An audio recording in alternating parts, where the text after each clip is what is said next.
딜사이트 마감 노트 시작합니다. 안녕하세요. 진행을 맡은 정수은입니다. 안녕하십니까, 조진영입니다. 조진영 앵커는 혹시 비 오는 날 좋아해요? 저 원래는 좋아하는데 네. 오늘 같은 날은 좋아한다고 하면 안 될 것 같아요. 맞아요. 네. 저도 원래는 비 오는 날 좋아하는데요. 오늘 비도 죽죽 내리고 지수도 죽죽 흘러내립니다. 그렇기 때문에 좀 기분이 꿀꿀한 하루인데 그래도 힘을 내서 진행을 해봐야겠죠. 먼저 거래소 쪽 분위기부터 점검을 해보도록 하겠습니다. 자, 시장은 금리 불안감에 맥을 못 추고 있습니다. 한 사람의 얼굴이 떠오르죠. 도널드 트럼프 전 대통령입니다. 트럼프가 다시 한번 당선이 되게 되면 재정 적자가 확대될 수 있다라는 우려가 나오고 있고요. 그로 인해서 채권 시장도 불안한 모습을 보였습니다. 10년물 국채, 30년물 국채 모두 급등을 했고요. 오늘 외국인들은 또 선물 시장에서 대거 매도 공세를 펼쳤습니다. 이 가운데 오늘 거래소 시장 0.87% 밀리고 있습니다. 2,780선에서의 흐름 포착되고 있습니다. 이렇게 지수가 밀리는 가운데 그래도 이 밸류업에 대한 기대감 속에 은행주는 시장 대비 강한 모습을 보이고 있습니다. 은행주에 대한 전략은 잠시 후에 이슈 노트 시간에 점검해 드리도록 하겠습니다. 자, 이렇게 거래소 쪽 분위기 점검을 해봤는데요. 코스닥도 많이 밀리네요. 네, 코스닥도 분위기가 꼭 날씨 같습니다. 지금 비가 주룩주룩 내리고 있는데요. 기관과 외국인의 매도세가 워낙 강해서 지금 시간이 갈수록 낙폭을 키우고 있습니다. 지금 보시는 것처럼 829, 830선까지 깨졌고 2.13%가 하락 중입니다. 자, 오전 어떤 섹터든 지금 분위기가 다 안 좋지만 특히 오전에 상승했던 종목들조차 상승분을 상당히 많이 반납하면서 윗꼬리를 길게 달고 있습니다. 자, 이렇게 지금 시장에도 먹구름이 꼈지만 그래도 돌파구는 있겠죠. 끝까지 저희 방송과 함께 하시면 이런 돌파 전략을 잘 얻어가실 수 있을 거라고 생각합니다. 자, 그럼 방송 시작하겠습니다. 딜사이트 TV 마감 노트 필기 시작합니다.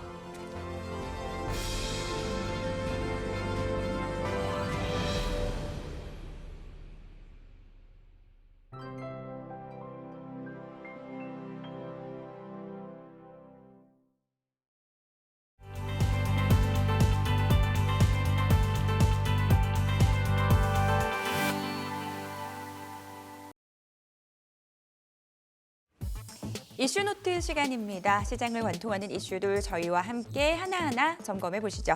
자, 오늘은 이지스탁 이재현 대표님과 함께합니다. 어서 오세요. 안녕하세요. 네, 대표님과 함께 또 오늘 시장 이야기 나눠보도록 하겠습니다. 오늘의 이슈 화면으로 만나볼까요? 자, 비만주 얘기 나눠보도록 하겠습니다. 더불어 밸류업 프로그램의 핵심으로 꼽히는 은행주 전략 세워보고요. 미국향 수출 기대감에 살아나고 있는 전선주들 더 갈 수 있을지 이야기 나눠보도록 하겠습니다. 오늘은 바이오 얘기부터 좀 나눠보도록 할게요. 미국 대선 토론에서 트럼프가 우위를 점했다라는 여론이 확산되고 있습니다. 트럼프 시즌2가 열리면 과연 어떤 종목의 수혜가 예상이 될까? 투자자들의 많은 관심이 이어지고 있는데요. 대표님, 근데 여기에 보니까 대본에는 바이오가 트럼프 당선 시 수혜주라고 되어 있더라고요. 근데 네. 저는 하나 조금 헷갈리는 게요.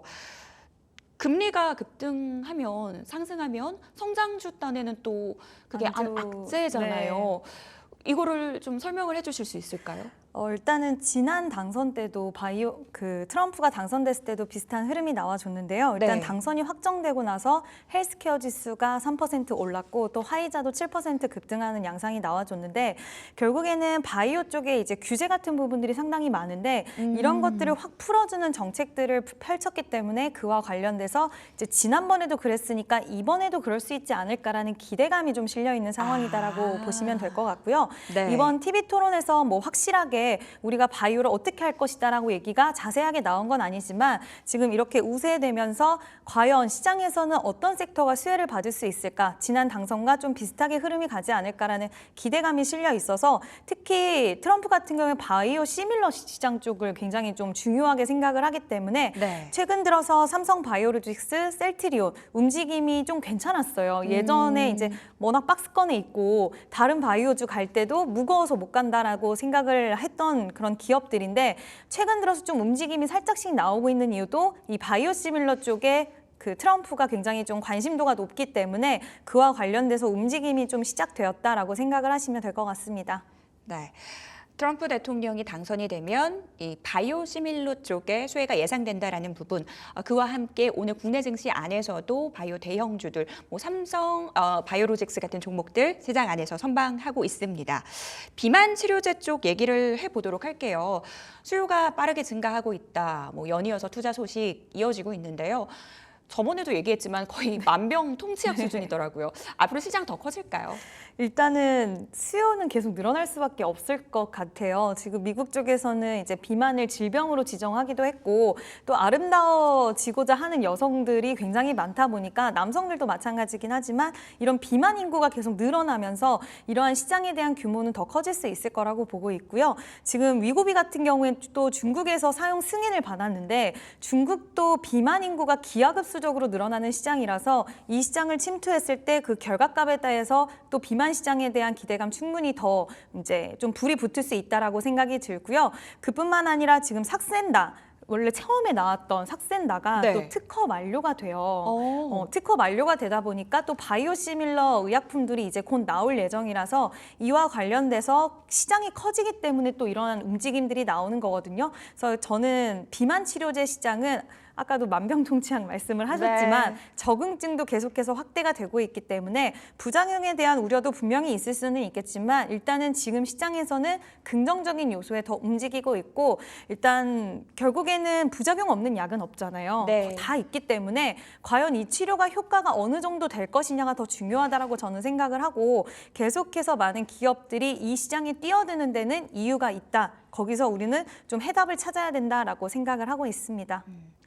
미국은 뭐 국가 차원에서 비만과의 전쟁을 선포하기도 했죠. 필연적으로 관련 시장은 커질 수밖에 없다라는 부분 언급을 해주셨습니다. 근데 대표님 관련주가 워낙 많이 올라가지고 네. 종목 고르기가 좀 어렵더라고요. 솔직히 그게 네. 제일 어려우실 것 맞아요. 같아요. 근데 저는 일단 탑픽 지난번에 제가 나왔을 때 펩트론이라는 종목을 소개를 시켜드렸는데 네. 그 이후에 상승세가 너무 많이 나와서 지금은 진입하시기엔 부담스러우실 수가 있다라고 생각이 드는데 어쨌든 대장격으로 시장에서 가장 강하게 움직이기 때문에 이 종목의 움직임은 계속 보셔야 되고요. 후발주로 인벤티지랩이라는 종목도 오늘 좀 강하게 강세가 나왔는데 저는 오늘 3,000당 제약을 좀 보시면 어떨까라고 생각을 합니다. 네. 뒤늦게 비만 치료제 시장에 뛰어들었거든요. 근데 뒤늦었긴 하지만 워낙 크기가 좋은 회사이기도 하고 금전적으로 좀 여유가 있다 보니까 앞으로의 행방이 기대가 되는데 최근에 좋은 소식이 또 들려왔습니다. 미국에 이어서 지금 일본에서도 GLP-1 계열의 이제 그 약품을 이제 복제약에 대한 텀식 계약을 했다라는 소식이 나왔는데 네. 물론 약간의 가계약이에요. 텀식 계약은 본 계약은 아니지만 지금 일본 시장에서 이쪽 관련돼서 3,000당 제약을 관심도를 굉장히 있게 보고 있다는 거고 글로벌 탑5 일본 내에서 제약사가 또 손을 내민 만큼 앞으로 일본 시장에 대한 침투도 가능할 수 있다라고 생각이 들고요. 또 일본이 되게 독특한 게 네. 이 GLP-1 계열의 이 치료제가 비만과 당뇨 쪽에서 지금 성장성이 매년 90% 성장을 한다라고 하더라고요. 그래서 여기서 이제 물질 특허에 대한 기존 약의 물질 특허가 만료가 되는 시점부터의 수익성이 나올 수 있는데 이제 본계약까지 체결이 되면 그 기간이 2026년이기 때문에 그때까지의 기대감 또 사람들은 텀칫 됐으면 본계약 되지 않을까라는 생각할 수 있기 때문에 오늘 살짝 쉬어가는 구간에서 오히려 매수 타이밍으로 잡아올 수 있지 않을까라고 좀 투자 의견을 드릴 수 있을 것 같습니다. 네, 3,000당 제약의 투자 포인트 잡아봤고요. 대표님, 근데 저는 또 궁금해지는 게요. 많은 전문가분들이 하반기 바이오주의 기회가 올 거다라고 네. 얘기를 하고 있어요. 근데 네. 바이오도 워낙 결이 다양하잖아요. 사실 금리 불확실성이 확산되는 현재 시점에서 그러면은 우리가 대형 바이오주 봐야 되나? 뭐 그런 그렇죠. 생각도 드는데 네. 어떻게 보세요? 솔직히 아까 말씀드린 이제 시밀러 쪽 네. 솔직히 저는 보셔야 된다라고 아. 생각을 하는데 약간 그런 장점이랑 단점이 좀 있는 것 같아요. 대형주단들은 네. 움직임이 살짝 늦는 거는 어쩔 수가 없기 때문에 이제 투자자분의 성향에 따라서 좀 결정을 하실 수 있을 것 같은데요. 네. 삼성 바이오로직스와 셀트리온은 저는 일단 긍정적으로 보고 있어서 하반기 때 내가 제약바이오 종목과 섹터 쪽으로 좀 베팅을 해보고 싶다 하신다면 대형주 은행주와 중소형단 이렇게 양쪽의 카드를 가져가는 게 저는 맞다라고 생각을 하고 있고 네. 그 안에서는 삼천당제약도 결코 무거운 종목은 아니에요. 하지만 그 두 종목에 비해서는 비교적 좀 가볍게 움직이는데 나는 정말 변동성이 큰 걸 좋아한다 네. 하시는 분들은 뭐 이 비만 치료 안에서는 인벤티지랩이라던가 펩트로는 솔직히 더 가볍게 움직이긴 하지만 제가 오늘 소개를 드리지 않은 이유는 지금 최근 들어서 2거래일, 3거래일 동안 너무 급등세가 가파랐기 때문에 어느 정도의 차익 실현의 압력이 또 있을 수 있다. 지금 시장이 별로 좋지 않기 때문에. 그래서 이런 부분들이 좀 소화가 되고 눌림이 나온 다음에는 좀 관심 있게 보셔도 중소형단 종목들도 충분히 매력도는 있다라고 생각을 합니다. 알겠습니다. 결국은 내 자신을 잘 알아야 하는 거네요. 본인의 투자 성향에 따른 전략도 세워주셨습니다. 자, 은행주 얘기로 넘어가 볼까요? 오늘 시장 부진하지만 그 안에서 은행주 상당히 잘 갑니다. 주주 환원책 얘기도 나오고 있고 뭐 밸류업 프로그램 얘기도 나오고 있습니다. 은행주들 흐름 한번 짚어주시죠. 은행주도 오늘 시장 대비 너무 강해서 네. 솔직히 인기가 있는 섹터는 아닌데 지금 좀 인기도가 올라가지 않을까라는 생각이 좀 오. 들고요. 이달 말에 세법과 상법 개정안이 상정이 되기 때문에 또 일정도 남아있는 만큼 기대 심리가 좀 쏠려 있다라고 보시면 될 것 같고요. 은행주들은 1분기 때도 실적 괜찮았는데 2분기 어닝 서프라이즈를 이어서 올 한 해 좀 전반적으로 좋은 실적 내보일 수 있다라는 전망치도 나와서 지금 시장 대비해서 가격으로 봤을 때는 살짝 고가권에 있는 종목들도 많지만 네. 전 지금도 충분히 매력적이라고 생각을 하고 있고요. 일단 그동안 발목을 잡았던 게 네. 부동산 PF 그리고 홍콩 H지수에 대한 ELS가 있었는데 이제 하반기 정도 되면 좀 마무리 국면에 들어간다라고 하고요. 또 배당 시즌이 다가오고 있는데 워낙 주주환원 쪽으로는 좀 초점을 맞춰서 잘 움직이는 섹터이기 때문에 충분히 이와 관련돼서도 좀 관심 있게 보실 만한 포인트가 있다라는 의견도 같이 드리고 싶고요. 네. 일단 특히 뭐 자사주 매입 소각 이쪽으로는 적극적으로 하고 있기 때문에 밸류업 7월 말에 이제 나오게 되면은 아마 시장에서의 부각도는 더욱더 올라가지 않을까. 지금부터 충분히 보셔야 된다라고 말씀을 드리고 싶습니다. 알겠습니다. 사실 찬바람이 불어오면 일반적인 사람들은 호빵을 떠올리지만 우리 주식 투자자들은 찬바람이 불어오면 배당 매력을 생각하죠. 이 배당 매력이 돋보이는 은행주 얘기들 나눠보고 있습니다. 실적은 어떤가요? 실적은 다 전반적으로 굉장히 좋은 실적을 내보이고 있는데 네. 이 안에서 이제 종목들을 고를 때 우리가 처음에는 뭐 PBR 낮은 종목 뭐 이런 얘기했지만 결국에는 자산에 대한 유동성 자산 이런 것들이 좀 높은 기업들이 좋거든요. ROE랑 이런 것들 높아야 되는데 실적은 전반적으로 다 괜찮은 실적을 내보이고 있지만 이제 제가 오늘 좀 소개를 시켜드리고 싶은 종목은 사실 제가 KB금융이 탑픽이었거든요. 네. 근데 KB금융이 오늘 고점을 찍었더라고요. 아, 맞아요. 네, 그래서 가장 실적이 좋고 가장 건전한 종목은 어떻게 보면 KB금융이라고 할 수는 있는데 네. 그와 관련돼서 우리가 또 기술적으로도 너무 고점에 있으면 약간은 부담감이 있을 맞아요. 수 있잖아요. 그래서 후발주자들 위주로 저는 지금은 좀 보는 것도 괜찮지 않을까. 전반적으로 괜찮기 때문에 그 의견을 좀 같이 드릴 수가 있을 것 같습니다. 큰 종목 중에 보면 뭐 신한지주예요, 하나금융지주예요. 하나금융지주입니다. 그러면 그 종목 좀 투자 포인트 설명해 주세요. 네, 일단은 기술적으로 저는 첫 번째로는 기술적으로 좀 쏙 들어왔고요. 그리고 두 번째는 이 회사가 이제 금리 인하 시즌이 올 거를 대비해서 기업 대출을 많이 좀 당겼어요. 그래서 이제 그쪽으로 관련돼서 좀 이익을 많이 발생을 시키고 있는데 재무 건전성으로 평가할 때는 기업 대출이 사실 그렇게 좀 평가가 좋지는 않지만 어쨌든 금리 인하에 대해서 발을 맞춰서 준비를 해서 수익을 확 끌어왔다라는 부분들이 저는 지금 당장의 시장에서의 수익성으로 봤을 때 실적으로 봤을 때는 좀 좋은 포인트가 되지 않을까라고 생각이 들고요. 하나금융지주도 지난번에 밸류업 관련돼서 종목이 탄력이 나왔을 때 네. 굉장히 강한 모습을 보여줬기 때문에 이번에도 다시 한번 힘을 좀 내주지 않을까라고 보고 있어서 KB금융 후발주자로 하나금융지주 보고 있습니다. 하나금융지주 투자 포인트 살펴봤습니다. 자, 이제 K전선으로 넘어가 보도록 할게요. 최근 뭐 전선주들 슈퍼사이클이다라는 얘기는 워낙 많이 나와서 우리 투자자분들이 저보다 더 잘 알고 계실 것 같습니다. 근데 제가 이재은 대표님 대본을 미리 봤는데요. 이 전선주가 그 미국 대선이랑 상관없이 불확실성이 가장 적은 섹터다라고 적어주셨더라고요. 그래서 이 내용이 좀 궁금해요.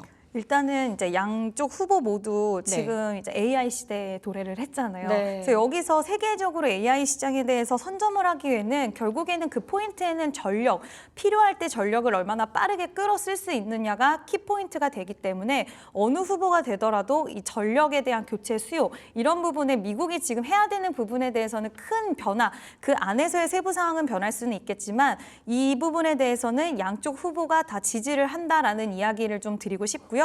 다만 어저께는 좀 빠졌어요. 그래서 원래는 수혜로 기대를 하셨던 분들도 있었는데 왜 빠졌지라고 생각을 하셨을 거고 저도 네. 한번 고민을 해봤는데 생각보다 TV 토론에서 이와 관련된 뭐 강한 드라이브에 대한 이야기가 없었기 때문에 약간은 실망감이 좀 있지 않았나라는 생각이 들고요. 오늘은 대신 다른 종목들이 너무나 약하기 때문에 네. 오히려 정치적인 불확실성에서 조금은 자유로울 수 있고 또 실적에 대한 부분들도 잘 찍어내고 있는 기업들이 지금은 좀 시장에서 그나마 선방을 하고 있는 게 아닌가라는 생각이 들었습니다. 트럼프 시즌2 그가 불러올 불확실성에 투자자들이 벌벌 떨고 있는 상황인데요. 누가 당선이 돼도 관련 불확실성이 적다라는 부분 상당히 시장에서 매력적으로 볼 수 있을 것 같습니다. 수주 얘기도 워낙 많이 나오고 있더라고요. 추가적인 수주 모멘텀이 있을까요? 네, 지금 좀 기대가 되는 회사가 있는데 네. 대원전선이라는 기업이 있습니다. 그동안 뭐 LS전선도 그렇고 대한전선도 그렇고 미국 쪽에서 수주를 계속해서 잘 만들어내고 있는 기업들인데 미국 전력청 샘플 테스트를 대원전선이 진행을 하고 있어서 네. 그와 관련돼서 후발주자가 되지 않을까라는 기대감 시장에서 충만한 상황이고요.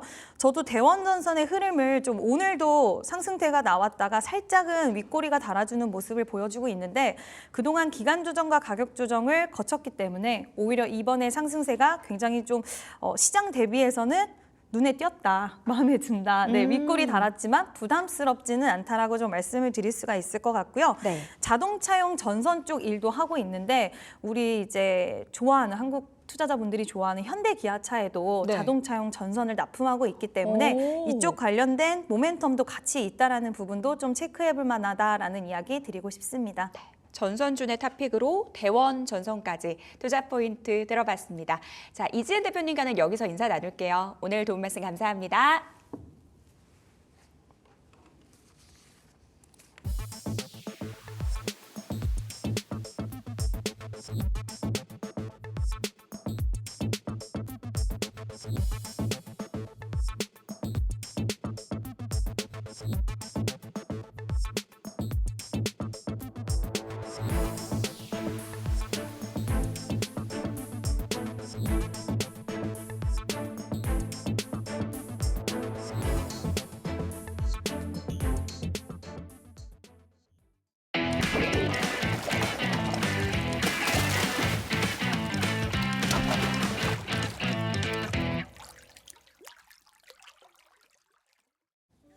자, 바닥에 있는 고수익 종목을 낚아보는 시간입니다. 강태공의 월척 종목 강태공 전문가와 함께하겠습니다. 어서 오십시오. 네, 안녕하세요. 네.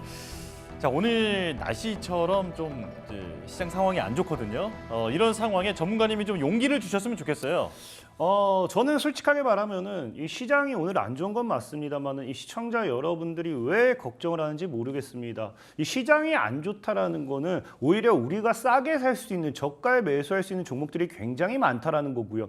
그리고 늘 말하지만 우리는 종목에 투자를 하는 거지 시장에 투자한 적이 단 한 번도 없습니다. 물론 시장이 하락을 하기 때문에 뭐 우리가 이 종목을 수익 보는 데 있어서 어려울 수는 있지만 분명하게 말씀을 드리는 거는 이런 시장에서도 올라갈 종목 올라간다는 거고요. 여러분들 우리 낚시를 자꾸 비유하니까 비가 온다 해서 물고기가 안 잡히는 거 아닙니다. 예. 올라갈 종목들이 굉장히 많은데 그 어떤 종목을 잡느냐, 어떤 종목을 사느냐에 따라서 여러분들의 계좌가 달라지는 거지 아마 이런 시장에서 대다수가 고점에 있는 종목들을 사신 분들은 굉장히 힘들 거예요. 하지만 이 강태공 전문가가 이전에 소개시켜드렸던 바닥에 있었던 종목들, 정말 저가에서 잘 놀고 있었던 종목들, 그런 종목들을 오히려 매수하시는 분들은 지금 시장에서도 오늘 같은 시장에서도 수익을 내고 있지 않을까 좀 생각해보고 있고요. 예. 또 분명히 말하지만 이 매매 전략을 잡아드리잖아요. 이렇게 시장이 무너짐에 있어서 저가 매수의 기회를 준다라고 하면은 제가 늘 말하는 거 있습니다. 뭐다? 명품 가방을 바겐세일한다라고 하면은 그렇게 기뻐서 달려가시는 분들이 이 주식을 이렇게 바겐세일 해가지고 저가 매수 기회를 주는데 왜 이렇게 힘들어하는지 저는 이해를 못하겠다.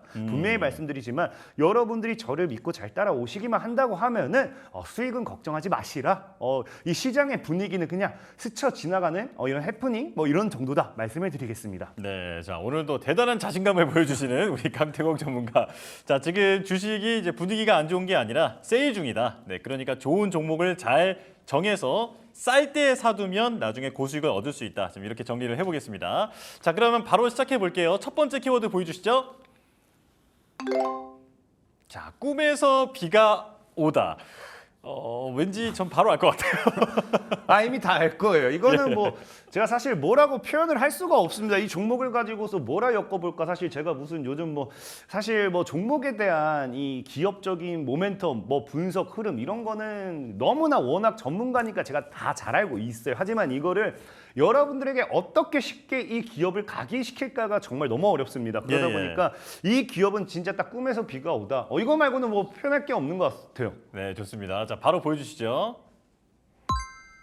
자, 꿈비인데, 네, 꿈에서 비가 오는 종목. 자, 대통령이 직접 인구 비상사태를 선언한 직후에 한번 좀 급등을 했다가 최근에는 좀 많이 내려왔더라고요. 맞습니다. 일단은 이 꿈비라는 종목, 맞아요. 이 인구 관련되어 있는 저출산 관련되어 있는 모멘텀으로 좀 보시면 좋아요. 네. 그래서 오늘 이 꿈비가 어떤 식의 어떤 이 테마, 섹터 이런 것들이 여러분들에게 기대해 볼 수 있는지 키워드를 한번 보면서 같이 설명을 좀 드리도록 하겠습니다. 좋습니다. 자, 일단 역시나 3개 정도 우리가 키워드를 볼 수 있어요. 이제 방금 앵커님께서 말씀해 주셨던 뭐 인구 국가 비상사태 선언 뭐 이런 얘기도 있는데 제가 예전에도 늘 말씀드렸으면 지금 진짜 우리나라가 너무 위험해요. 사실 이대로 가다가는 뭐 우리까지는 괜찮겠죠. 우리 이제 밑에 이 자녀분들이라든지 이런 우리 후손들이 참 걱정되는 그런 상황이라고까지 나올 정도로 이 인구 감소가 너무나도 저출생 이런 것들이 굉장히 문제가 되고 있습니다. 그러다 보니까 지금 현재 대통령님도 인구 국가 비상사태를 선언하면서 여기에 대한 이 사실 저출산 관련되어 있는 모멘텀의 수혜주들 아무래도 이제 국가 비상사태를 선언한다라는 거는 자녀를 낳을 수 있도록 출생을 할 수 있도록 어떤 정부가 지원을 한다라는 거고요. 그럼 여기에 따라서 지원과 함께 자녀가 더 이제 출산율이 증가한다고 하면은 이제 유아용품이라든지 이런 것들 판매량이 증가할 수밖에 없습니다. 그럼 역시나 이게 실적에 대한 기대감으로서 다가온다라고 좀 보시면 좋아요. 그리고 지금 사실 참 재밌는 게 이 저출생이라고 하는데 문제는 뭐냐고 하면은 자녀가 너무 없다 보니까 오히려 프리미엄화가 되어 있습니다. 이게 무슨 말이냐고 하면 내 자식이 너무 소중한 거예요. 그래서 오히려 자녀에게 아무것도 아무거나 대충 입히고 이런 게 아니라 뭐 우리 라떼는 표현하잖아요. 라떼는 뭐 이렇게 표현하는데 저 어릴 때는 아직도 기억나요. 저희 어머님이 뭐 저희가 싫어서 그랬겠습니까? 그냥 시장 가가지고 막 그냥 제일 싼 거 주세요. 막 그런 거 막 이렇게 제일 싼 것만 찾아 입던 제 어릴 시절이 아니라 요즘은 자녀에게도 이 비싼 제품들만 입혀요. 예. 이 프리미엄화 고급화가 됐다 해가지고 어찌 보면은 성인보다 더 비싼 것들 뭐 진짜 심한 분들은 명품을 벌써 입히고 있습니다. 뭐 4살, 5살이 뭐 명품을 도배하고 다닐 만큼 너무 저출생 자녀가 너무 없다 보니까 이 한 명의 자녀에게도 뭐한다? 굉장히 많은 돈을 써요. 그러다 보니까 실질적으로 이런 유아용품 관련되어 있는 브랜드들이 이 프리미엄화 전략이라고 해서 오히려 뭐 제품의 성능도 물론 좋겠지만 그냥 고가 정책을 막 시행하고 있어요. 그러다 보니까 비싸면서도 더 잘 팔리고 심지어 그래서 실적도 올라가는 추세에 이 출산율이 증가해서 또 비싼 제품이 더 잘 팔린다. 그럼 실적이 엄청나게 증가하겠죠. 그러다 보니까 이런 저출산 관련되어 있는 모멘텀의 수혜주들이 지금 시장에서 지속적으로 좀 들어오는 모습 우리가 확인해 볼 수 있고요. 네, 이게 좋은 것만 주고 싶은 부모의 마음. 네, 그렇죠. 그것이 투자 포인트다. 그렇죠. 네네네. 아무래도 그런 부분이 이 실적으로 좀 나와줘요. 사실 가끔 보면 저도 저는 솔직히 그래요. 저는 주변에 보면은 돈이 있는 분들은 진짜 대충 입습니다. 예. 저는 가끔 지나가다 보면은 제 지인들이 그래요. 누가 널 보고 돈 있는 놈이 알겠냐고. 돈 정말 돈이 좀 많거든요. 있으세요? 저는 있어요. 저는 있어요. 왜? 주식으로 돈을 버는 사람이 돈이 없으면 안 되잖아요. 예, 저는 알겠습니다. 있어요. 그러니까 진짜 그래요. 막 가끔 야, 너 명품 샀냐면은 야, 날 보지 말고 쟤 보라고. 돈 있는 놈은 진짜 저렇게 입고 다닌다. 진짜 그렇게 표현할 만큼 저는 막 너무 대충 입거든요. 근데 진짜 요즘 막 자녀분들 보면은 너무 잘 입어요. 그러다 보니까 이런 프리미엄화, 이 고급 이런 이 고가와 이런 것들이 앞으로의 실적에도 충분히 영향을 끼칠 수 있다라고 좀 보시면 좋고 네. 또 중요한 거는 이제 전에도 얘기했지만 대통령 선거가 이제 3년 정도 남았어요. 그래서 3년 주기라고 분명히 말씀드렸는데 27년도를 기점으로 한다라고 하면은 지금 24년도 지금 이제 연말로 다가올수록 대선 관련되어 있는 모멘텀으로서 이 특정 인물에 대한 정책 수혜주들이 움직여줘야 됩니다. 근데 저희도 얘기했죠. 문제점은 이미 나와 있어요. 모든 사람들이 봐도 문제점은 딱 두 가지. 이 대선에서 제일 많이 나오는 공통적인 모멘텀이 첫 번째도 얘기했지만 일자리라고 말씀드렸고 두 번째도 저출생이라고 말씀드렸습니다. 근데 일자리라는 부분도 이거를 만드는 이유가 일자리가 없기 때문에 소득이 낮기 때문에 결혼을 안 하고요. 결혼을 안 하기 때문에 자녀를 안 낳아요. 그렇기 때문에 결론적으로 저출생을 위해서 저출생을 이제 해소하기 위한 저출산 이 정책으로서 일자리를 만들어줘서 신혼부부 결혼할 수 있게 만들자. 라는 거거든요. 그렇기 때문에 이 저출생이라는 부분은 여러분들이 절대적으로 길게 가지고 가신다라고 하면 저는 정말로 큰 돈이 되면 됐지 돈이 안 된다라고 생각하지 않고요. 자, 그리고 이제 두 번째로는 전에도 얘기했지만 무상증자라고 말씀을 드렸어요. 이제 꿈비라는 종목이 이제 무상증자에 따른 이런 저희도 얘기했죠. 무증이 나오고 나면은 무증 물량을 털기 위한 주가 상방 이런 흐름이 나와줘야 된다라고 분명히 말씀을 좀 드렸습니다. 네. 자, 그러다 보니까 꿈비라는 종목이 과거에 이제 무상증자를 진행을 하면서 거기에 대한 무증 물량이 지금 뭐 하고 있다. 충분히 이제 나와줘야 돼요. 근데 무증 물량이 굉장히 무상증자라는 거 말대로 주식 수를 더 준다는 거거든요. 그럼 주식 수가 너무나 많아지다 보니까 이거를 뭐 할 수밖에 없다. 이거를 팔려면은 주가를 올려놔야 돼요. 거래가 없는데 주식을 팔기는 굉장히 어렵다라는 거거든요. 그래서 무상증자 물량을 소화시키기 위해서 이 수익 실현을 하기 위해서라도 뭐 해야 된다. 주가는 강한 상승 흐름을 타야 된다라고 좀 말씀을 드리고 싶고 네. 그리고 제일 중요한 거는 이제 뭐 대하락 추세 돌파 후 상방 기대라는 거는 주식은 간단해요. 추세를 따라갑니다. 추세를 따라간다는 게 이제 이 뭐 추세의 때를 따라가면서 하락이 나올 수도 있고 상승이 나올 수도 있지만 이 절대적인 추세를 깨지는 않아요. 이 추세를 깬다라고 하면 흐름의 변화로 봐야 되거든요. 근데 이제 꿈비라는 종목은 이제 차트를 보면서 같이 설명드린다라고 하면은 예. 자, 과거에 보면은 이제 27,000원 정도죠. 27,000원 정도까지 이제 주가가 굉장히 크게 상승을 했던 적이 있는데 지금 지속적인 하락이 나왔어요. 그러니까 결국에는 이런 게 뭐냐고 하면은 아무리 주가가 상승한다 하더라도 이 추세대를 깨지 못하는 거예요. 그래서 저항 맞고 저항을 맞는데 지금 뭐 했다? 하락 추세를 뚫어버렸어요. 그 하락 추세를 뚫어버렸다는 건 난 이제 하락 안 할 거야. 난 이제 상승으로 돌아설 거야. 라는 강한 의지의 표명으로도 봐야 돼요. 네. 그러다 보니까 상승에 대한 기대도 해볼 수 있는 거고요. 그리고 제일 중요한 거 우리 주식에 이제 여러분들이 패턴 공부, 뭐 차트 공부를 해보면은 제일 기본적으로 배울 수 있는 게 하락 추세 돌파 후에 상각 수렴. 그러니까 하락 추세대가 돌파하는 자리가 어디냐고 하면은 지켜주는 자리죠. 그러니까 지켜주고 지켜줘요. 그러니까 지켜주면서 저항을 맞았다가 지켜주면서 저항을 맞았는데 드디어 돌파가 나오는 상각 수렴 때 돌파가 나와버리죠. 그러다 보니까 충분히 상방에 대한 흐름도 기대해 볼 수 있는 관점에서 지금 뭐 하고 있다? 최근에 거래량을 터뜨리면서 물량을 소화시키고 있다. 그래서 이 거래량 같은 경우도 보면은 지금 뭐 월봉, 주봉 봤을 때 지금 전체적으로 과거의 고점 때 올라가기 전에와 동일한 거래가 터졌어요. 그 뜻은 예. 뭐 하고 있다? 이때 물렸던 물량을 지금 철저하게 소화시키고 있다라고 좀 보실 수 있습니다. 그렇기 때문에 꿈비라는 종목이 지금 자리에서의 물량 소화까지 봤을 때는 저는 분명히 말씀드린 게 아마 이게 3년 동안 굉장히 많이 흔들 거예요. 그 과정에서 위아래 계속 흔들다 보면은 정말 어쨌든 뭐 한다. 위아래에 빠졌다 올랐다 이렇게 할 수 있지만 추세는 변하지 않는다. 그냥 추세는 이렇게 계속 쭉 올라간다. 그렇기 때문에 꿈비라는 종목 한번 공략해 보셨으면 좋겠다 말씀드리고 싶고 네. 지금 꿈비라는 종목은 9,500원대가 저항이기 때문에 해당 이 아래로는 얼마든지 분할 매수 진행하셔도 좋아요. 저는 개인적으로 한 8,000원, 7,500원에서 한 8,000원 선까지는 열어두시고 한 9,500원 이하에 좀 접근을 해보셨으면 좋겠고요. 네, 매수가. 네, 매수 가격이고요. 자, 목표 가격 같은 경우는 지금 현재 15,000원대 이상까지 충분히 노려볼 수 있습니다. 개인적으로는 아마 신고가 패턴까지도 보통의 이제 이 정책 대선 관련되어 있는 모멘텀 정책 수혜주로 엮이면은 신고가를 한 번 정도는 가요. 그래서 사실은 뭐 15,000원 이상 보셔도 되지만 3만 원까지도 신고가 3만 원까지도 보셔도 되지 않을까 좀 생각해보고 있고 손절 가격은 7,000원대로서 짧게 잡고 가시면은 손절폭은 짧게 수익률은 크게 극대화를 노려보실 수 있겠다 좀 말씀을 드리겠습니다. 네, 자 저출생 문제는 국가적 과제니까 조금 긴 호흡으로 믿고 한번 가보자. 네, 이렇게 꿍비를 정리해 보겠습니다. 자, 다음 키워드 보여주시죠. 자, 이것이 K 열풍이다. K 열풍인 게 지금 한두 가지가 아니거든요. 자, 어떤 의미로 가져오신 겁니까? 근데 이게 진짜로 이 시청자 여러분들이 많이들 몰라요. 근데 이 K 열풍 하면은 자꾸 이 뭐 뷰티, 뭐 우리 영화 뭐 이런 것들 푸드. 그쵸. 네. 푸드라든지 뭐 다양한 것들 엮는데 진짜 K 열풍은 따로 있습니다. 이거는 오. 진짜로 주식을 해보신 분들은 알아요. 이게 뭐냐고 하면은 그냥 전에도 얘기했잖아요. 기업의 이름에 나야. 나라니까? 라고 이렇게 그냥 그 상호 명에다가 이미 기업 명에다가 어떤 기업인지를 딱 적어놔요. 근데 K 열풍인이란 건 이건 진짜 보자마자 야 너는 진짜 K 열풍이다. 너는 K 열풍의 주역이 될 수밖에 없다라고 적어놓은 그런 기업이라고 좀 말씀을 드리겠습니다. 좋습니다. 자, 왠지 종목 명에 코리아가 들어갈 것 같은데. 자, 한번 보여주시죠. 자, EM 코리아. 왠지 처음에 키워드 잡으실 때 IM 코리아라고 하시지 않았을까? 아닌가요?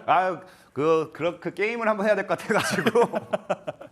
이름 내기요. 나는 게임을 한번 해야 될 것 같아서 제가 좀 그냥 바꾸기도 했고. 네. 이거는 솔직히 좀 키워드 잡기 좀 쉬웠던 종목이었던 것 같고요. 네네. 근데 진짜 이거를 제가 장난으로 얘기한 것 같지만 많은 분들이 몰라요. 이게 뭐냐고 하면은 우리나라 국내 증시가 상승하기 시작하고 외국계 기업이라든지 외국 자본이 막 들어오기 시작하면은 예전에 뭐뭐 코리아가 붙었던 기업들이 꽤 있었습니다. 뭐 지금은 상호가 좀 변경된 것들이 많이 있지만 코리아로 시작하든지 예를 들어 코리아 서킷이라든지 뭐 그러니까 코리아로 시작한다든지 코리아로 끝난다. 그냥 누가 봐도 코리아 한국이에요. 그러니까 그 코리아가 붙은 기업들이 이유 없이 올라갔던 적이 정말 많습니다. 뭐 그렇기 때문에 뭐 정말 진정한 K 열풍은 뭐 이 코리아가 붙은 이런 기업이지 않을까라고도 얘기하지만 뭐 더 중요한 건 사실 이것만 보고 이 투자라고 하면은 제가 조금 정신이 조금 그런 사람이겠죠. 좀 없어 보여요. 없어 보이겠죠. 그러니까 이거는 그냥 어쨌든 여러분들이 잘 외우기 위한 이 종목이 뭐였더라? 막 실컷 설명 듣고 나서 그래서 종목이 뭐였지 기억 못 하실 수도 있으니까 제가 그냥 쉽게 설명드리는 거고 직접적인 키워드는 우리가 진짜 보면서 가면은 이 종목이 갈 수밖에 없는 이유가 무엇인지 충분히 이해하실 수 있을 겁니다. 좋습니다. 자, 3가지 준비해 오셨어요. 지금 3가지 여러분들이 좀 좋아하는 모멘텀 중에 하나예요. 이제 이번 달 중에 체코 원전 수주가 이제 어떻게 되는지 우리가 수주를 확실히 받을 수 있는지 없는지에 대한 이 결과가 나옵니다. 근데 여기서 이제 수주를 하게 된다라고 하면은 다시 한번 뭐 한다. 원전이 이제 관련 수혜주로서 원자력 관련 모멘텀의 종목들이 SMR 관련되는 모멘텀 수혜주들이 굉장히 많이 올라갈 거예요. 예. 근데 실질적으로 일단 중요한 게 이 기업 같은 경우는 원전 설비, 발전 설비 중요 부품을 이제 설계, 개발하고 있고 개발 생산하고 있고 더 중요한 거는 이제 그런 관점에서 원전 이슈들이 있는데 여기서 핵심은 또 뭐다? 원전이 사실 체코 원전 수주 뭐 요거 못하더라도 안 중요해요. 왜? 지금 이제 여러분들 중요한 게 이제 미 대선이 시작됐습니다. 예. 미 대선이 시작됐는데 많은 분들이 전 트럼프 대통령과 이 바이든 현 대통령 사이에서 이 관련 모멘텀의 수혜주를 뭘 사야 될지 굉장히 어려워요. 그렇다라는 건 제가 저도 얘기했지만 복합 모멘텀, 공동 모멘텀이라고 이야기를 했습니다. 근데 지금 이제 바이든 현 대통령도 그렇고요. 트럼프 전 대통령도 그렇고 중요한 게 뭐냐고 하면은 보통은 뭐 한다. 보통은 이제 그 사람에 대한 이 비용 절감을 하기 위해서 이 해외로 이제 공장을 짓는다든지 인건비를 줄이기 위해서 해외로 많이 기업들이 많이 나가요. 예. 근데 지금 미국 같은 경우는 이제 이 현 바이든 대통령과 전 트럼프 대통령 이 둘 다 지금 하고 있는 게 뭐다? 이 자국으로 기업들을 다시 다 데리고 오고 있습니다. 그렇죠. 그 일자리를 다시 만들기 위해서 모든 기업들을 들어오다 보니까 여기서 중요한 게 뭐다? 요즘은 이 기업들이 다 AI화가 되고 있어요. 그러다 보니 이 전력이 굉장히 미국 같은 경우도 굉장히 부족 사태 일어나고 있습니다. 그러다 보니까 거기에 대한 이 대응이 뭐가 될 수밖에 없다. 원전이 될 수밖에 없는 거고요. 그 관점에서 SMR이라는 거는 사실 체코 원전 수준은 거들 뿐이라는 거예요. 여기서 잘 되면 주가 레벨업 했다가 이 미 대선이 다가올수록 또 다시 올라갈 수 있는 모멘텀이 되는 거지. 여기서 체코 원전 수주가 안 된다 해도 사실 사실은 상관없다는 겁니다. 왜? 미 대선이 있기 때문에. 네. 그래서 이 원전 수주 관련되어 있는 모멘텀으로서 얼마든지 이 EN코리아라는 충분히 강한 상승으로서 올라갈 만한 이 흐름을 잡아갈 수 있지 않나 좀 생각을 해보시면 좋을 것 같고요. 그리고 제일 중요한 거는 이제 또 탈탄소죠. 이제 이 전 세계가 탈탄소화에 있어서 뭐 넷제로라든지 이런 것들에 계속 이야기하고 있어요. 근데 이 탈탄소에 있어서 이거는 전 세계 미래 목표인데 시간의 차이일 뿐이지 언제가 가도 가야 되는 겁니다. 예. 근데 여기서 이제 빌 게이츠 같은 경우도 막 이야기하고 투자하는 게 뭐다? 이 탈탄소에 있어서 핵심은 청정수소라는 거예요. 근데 그 청정수소 관련되어 있는 모멘텀에 있어서 사업을 또 영위하고 있는 게 뭐다? EN코리아라는 기업입니다. 그렇기 때문에 지금 원전이 되었던지 청정수소가 되었던지 뭐가 되었던지 지금 이 모멘텀적으로 봤을 때는 정말 괜찮은 기업이다. 이게 지금 뭐 제가 아까 얘기했다시피 이 진정한 K 열풍이다 해서 뭐 그 진짜 이게 왜 K 열풍이야라고 생각한다라고 하면은 지금 전 세계가 지금 밀어붙이는 원전과 전 세계가 밀어붙이는 탈탄소화에 있어서 두 가지 핵심 사업의 모멘텀을 가지고 있다라고 하면은 이렇게 좋은 기업은 없지 않나라고 좀 생각을 해보고 있고요. 그리고 제일 중요한 거는 전환사채 발행이라는 모멘텀인데 이게 지금 전환사채 발행 호재 작용이 아니에요. 제가 이걸 좀 잘못 보내드린 것 같은데 전환사채 상장입니다. 그러니까 이게 뭐냐고 하면은 전환사채라는 거는 돈을 빌려주고 언제가 되었던지 내가 이 회사의 주식으로서 바꿀 수 있는 권리를 이제 받아가는 거예요. 그러다 보니까 최근에 EN코리아가 전환사채를 상장시켜 버렸어요. 그럼 이게 이제 뭐가 되냐고 하면은 전환사채를 상장한다는 거 말 그대로 악성 매물이 돼요. 악성 매물이 되다 보니까 이게 주가 하락 여파로 이어지는데 네. 중요한 건 뭐냐고 하면은 제가 이 종목이 더 크게 갈 수밖에 없겠구나 생각하는 게 EN코리아라는 종목의 차트를 또 보면서 우리가 설명을 좀 드려야 됩니다. 예, 예. 그래서 지금 보면은 제가 전환사채가 상장이 되었다 했잖아요. 네. 그럼 중요한 게 이 전환사채를 상장을 했으면은 이 사람들도 보통 전환사채, 전환 청구 기간이라는 게 뭐 짧게는 뭐 몇 개월, 길게는 2년, 3년도 걸려요. 그럼 2년, 3년 걸려가지고 뭐 해야 된다? 이 사람들도 수익을 봐야 됩니다. 수익을 보지 않을 거면은 전환 청구권 행사할 이유가 없어요. 그냥 표면 이자율 받고 나가면 돼요. 근데 보통의 표면 이자 가지고는 굳이 3년, 2년, 3년 가져가야 될 이유가 없기 때문에 전환 청구권을 행사를 함으로써 주식으로서 2배고 3배고 이득을 보는 거거든요. 근데 지금 이제 사실 EN코리아라는 종목에서 어제장에 보면은 최근에 어제장과 그 목요일장 보면 단기간에 급락이 나왔어요. 맞아요. 근데 급락이 나왔는데 보면 당일 거의 한 30% 정도 하락이 나왔습니다. 근데 이 종목이 왜 하락했냐를 보면은 이유가 없어요.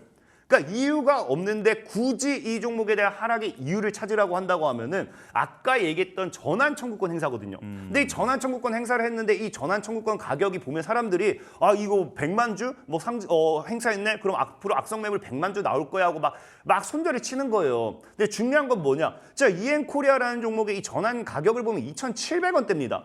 그럼 2,700원대에 이 사람들이 상장을 시켜봐야 지금 못 판다라는 거예요. 지금 팔았을 때 다 손실로 나와야 된다는 거예요.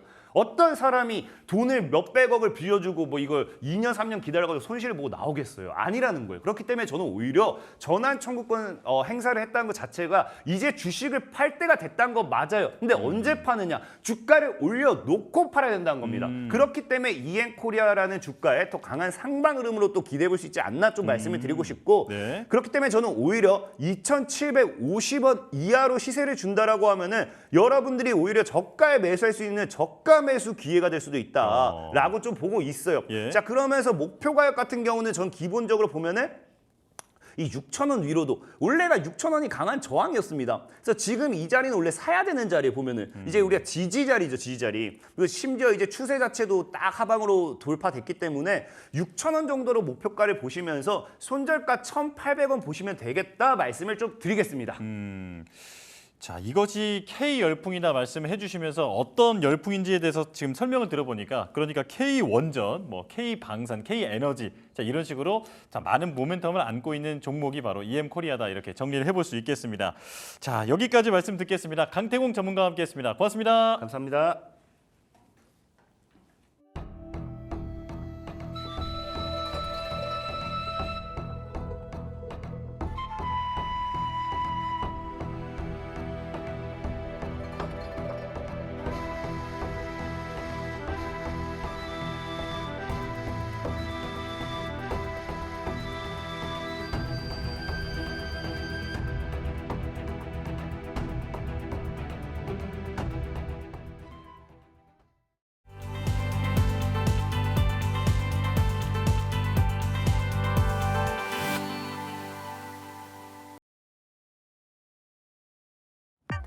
증권사 리포트를 통해 투자 인사이트를 넓혀보는 시간입니다. 독립리서치 P&J 손창현 팀장과 함께하겠습니다. 어서 오십시오. 네, 안녕하십니까? 네, 자 바로 첫 번째 리포트를 보겠습니다. 보여주시죠. 자, 한화오션을 가지고 오셨는데 옥포조선소 특수선 그러니까 배저 그리고 야드 증설을 했다. 미군 수요 대비 미국 현지의 야드를 인수를 했고 하반기부터 수익성이 개선이 될 것으로 기대가 된다. 한국투자증권은 목표 주가를 41,000원으로 제시했습니다. 자, 언제나 첫 번째 드리는 질문 바로 업황에 대한 얘기인데 이제 조선주가 하반기에 주도주가 될 거라는 그런 전망도 많이 있더라고요. 네. 자, 이 지금 조선주에 대한 업황부터 한번 분석을 해주실까요? 조선 쪽에 대한 업황 관련된 부분은 이제 미중 무역 갈등에 대한 반사 이익을 얻고 있다라고 말씀드릴 수 있을 것 같습니다. 예. 지금 이제 전기차도 그렇고 반도체, 철강, 조선 이 바이든 정부 쪽에서 중국 쪽에 계속 관세를 인상을 하고 있는 상황이기 때문에 그렇다라고 하면 결국엔 대체할 수 있는 국내 쪽 조선 업종이 상당히 수혜를 받을 가능성이 높다라는 게 첫 번째고요. 두 번째는 이제 저탄소 정책에 대한 이슈가 계속 확대가 되고 있는 상황입니다. 이 국제 회사 기구 IMO에서 결국에 이제 2050년 원래는 50% 정도는 저탄소를 좀 감소를 하겠다라고 얘기가 나왔는데요. 네. 이게 이제 작년 7월에 그 회의를 발표로 이제 완전하게 100% 제로로 상향을 조정을 했습니다. 그래서 저탄소 배를 계속적으로 상향으로 이제 만들겠다라고 하는 의지가 있어서 이 기본적인 부분에서 LNG로 운반을 하고 있는 이제 LNG 운반선과 LPG 운반선이죠.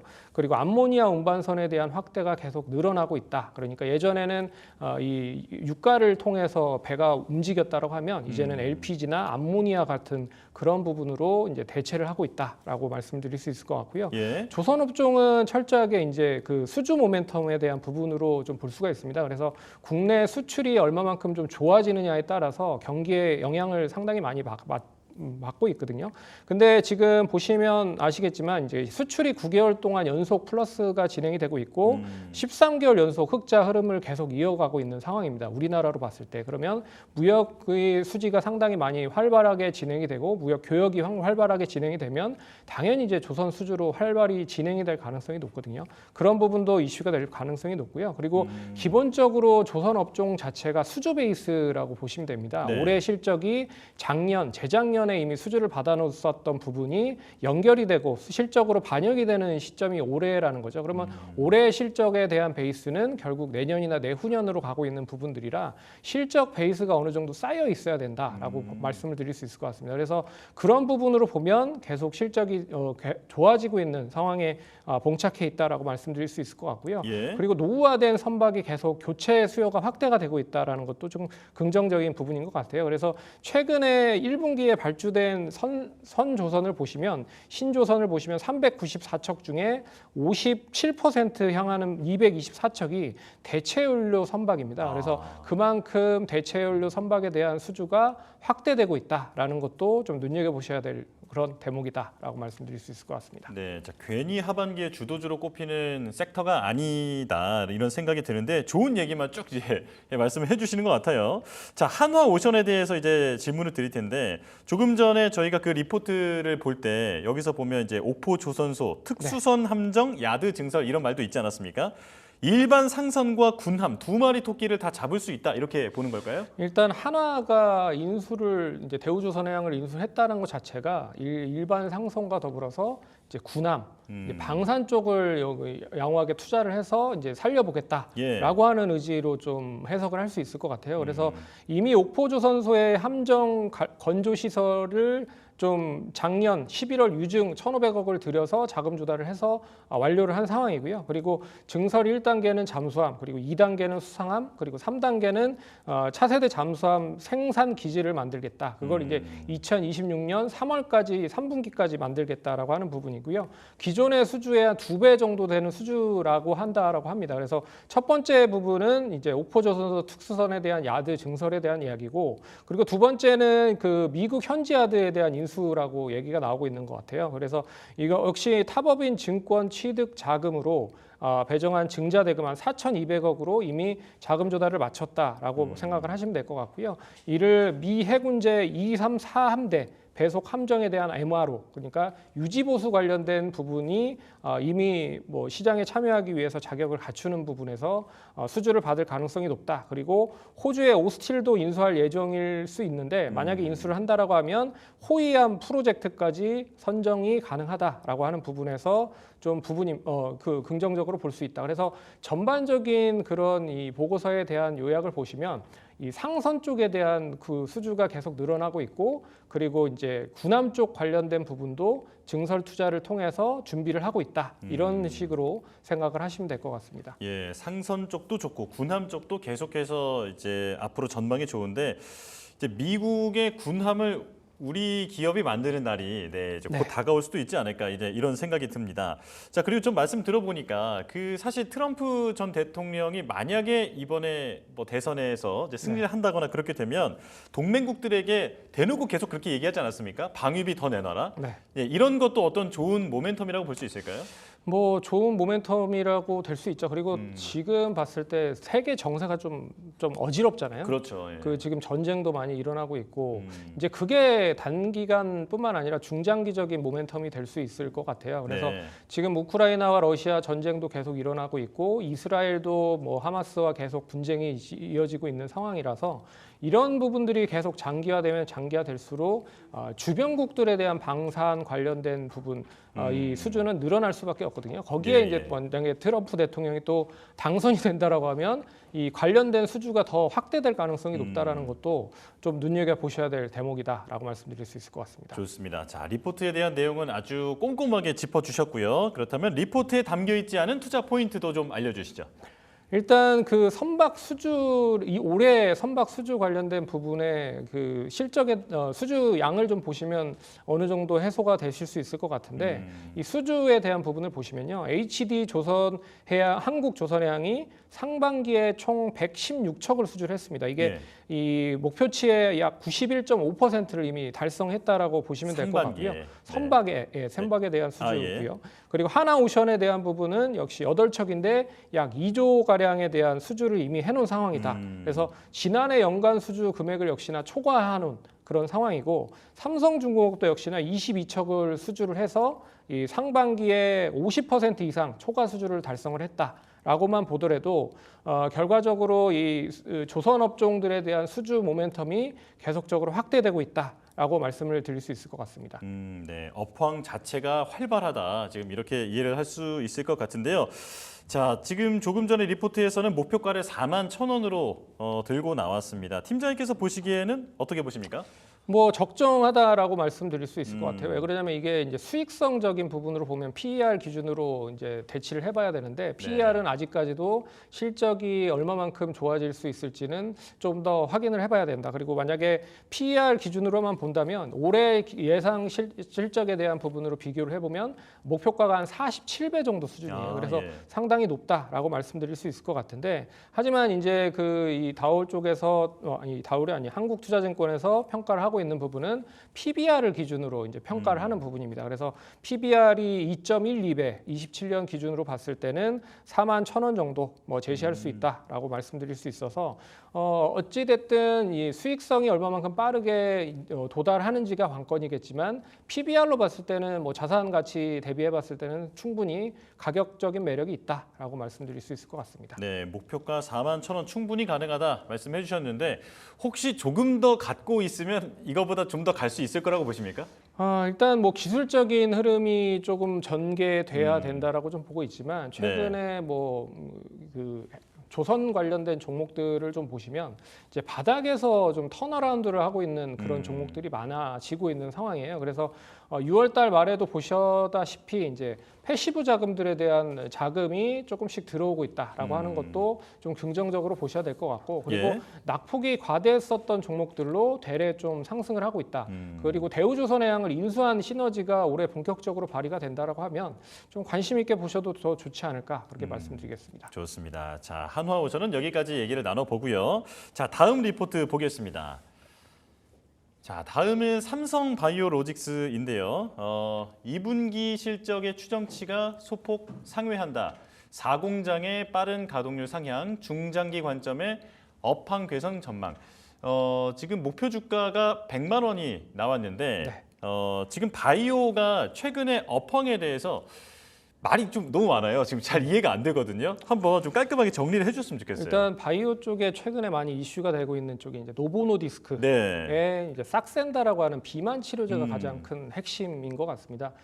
동사 이제 삼성바이오로직스로 연결을 해서 보자면 삼성바이오로직스는 이제 CDMO나 CMO, 그러니까 위탁 생산을 하는 부분들이거든요. 그러면 직간접적인 부분으로 이런 이제 복제약들이 계속 많이 시장에 나오면 나올수록 좋은 흐름을 보이고 있다라고 말씀드릴 수 있기 때문에 네. 싹센다가 그 흔히 말하는 작년에 바이오시밀러 쪽으로 1조 2천억을 판매를 했습니다. 근데 이 비만 치료제 시장 자체가 작년에 31조 9천억 시장이었고요. 그리고 2028년까지 약 180조 시장으로 이제 커질 수 있다라고 얘기가 나오고 있어요. 그래서 그런 부분을 역시나 CDMO나 CMO 관련된 위탁 생산 업체들이 이제 수혜를 받을 가능성이 높다라고 볼 수 있을 것 같고요. 그리고 이제 피부 미용이나 의료기기 관련된 종목들도 역시나 뭐 관련된 테마주에서는 좀 같이 움직이고 있다라고 말씀드릴 수 있을 것 같고요. 그리고 이제 제약이나 신약 관련된 부분, 그리고 흑의약품이나 뭐 이런 쪽 관련된 부분도 종목별로 좀 틀린 흐름을 보이고 있지만 역시금 이제 테마적인 흐름으로 움직이고 있다라고 보시면 될 것 같고 예. 마지막으로 이제 헬스케어 쪽 관련된 부분이 움직이고 있다. 그래서 전반적으로 바이오 관련된 종목들을 보면 기본적으로 실적이 뒷받침이 됐었던 종목들 위주로 상승을 했다는 거죠. 그래서 피부 미용이나 의료기기 쪽이 먼저 상승을 했고 최근에 이제 비만 치료제 관련된 종목들이 상승을 하고 있다. 네. 여기에 이제 일반 의약품이나 의약품 신약 관련된 개발을 하고 있는 업체와 그리고 이제 헬스케어 쪽에 대한 종목들도 움직일 수 있다라고 보고 있어서 전반적으로 이런 이제 방향성 자체가 이어지고 있는 상황에서 동사 이제 그 삼성바이오로직스는 이 추가적인 CDMO에 대한 기대감이 있다라고 하는 부분으로 보시면 될 것 같습니다. 좋습니다. 자, 업황을 한번 간략하게 정리를 해주셨고요. 좋다고는 하는데 뭐 때문에 좋은지 이게 아마 이해가 안 되셨던 분들이 많을 것 같은데 팀장님 설명이 많이 도움이 됐을 것 같습니다. 자, 그렇다면 리포트 보면서 얘기를 좀 해볼까요? 일단 처음에 딱 보시면 이제 고환율 수혜주라고 얘기가 나오고 있습니다. 예. 왜 고환율 수혜주냐면 결국엔 동사가 수출을 많이 하기 때문이다라고 말씀드릴 수 있을 것 같아요. 그래서 지역별로 매출 구성을 보시면 국내가 3.5%, 기타 5.7%고 그리고 유럽과 미국을 합쳐서 한 91% 정도가 됩니다. 그러면 유럽과 미국을 합쳤을 때의 수출이 거의 대부분을 차지한다라고 보시면 될 것 같아요. 그래서 실적적인 부분으로 봤을 때 환율이 우호적이면 실적은 상당히 좋아진다라고 하는 베이스라고 말씀을 드릴 수 있을 것 같고요. 거기에 이제 매출 구성은 CDMO 위탁 생산이 70% 정도 되고요. 그리고 제품 등 바이오시밀러 생산이 29.6%로 된다라고 말씀드릴 수 있을 것 같습니다. 컨센서스를 보시면 기본적으로 매출액을 한 7,458억 정도를 생각을 했는데 생각보다 2분기에 좋을 것 같다. 그래서 7,664억 정도가 나올 것 같다라는 얘기가 나오고 있고요.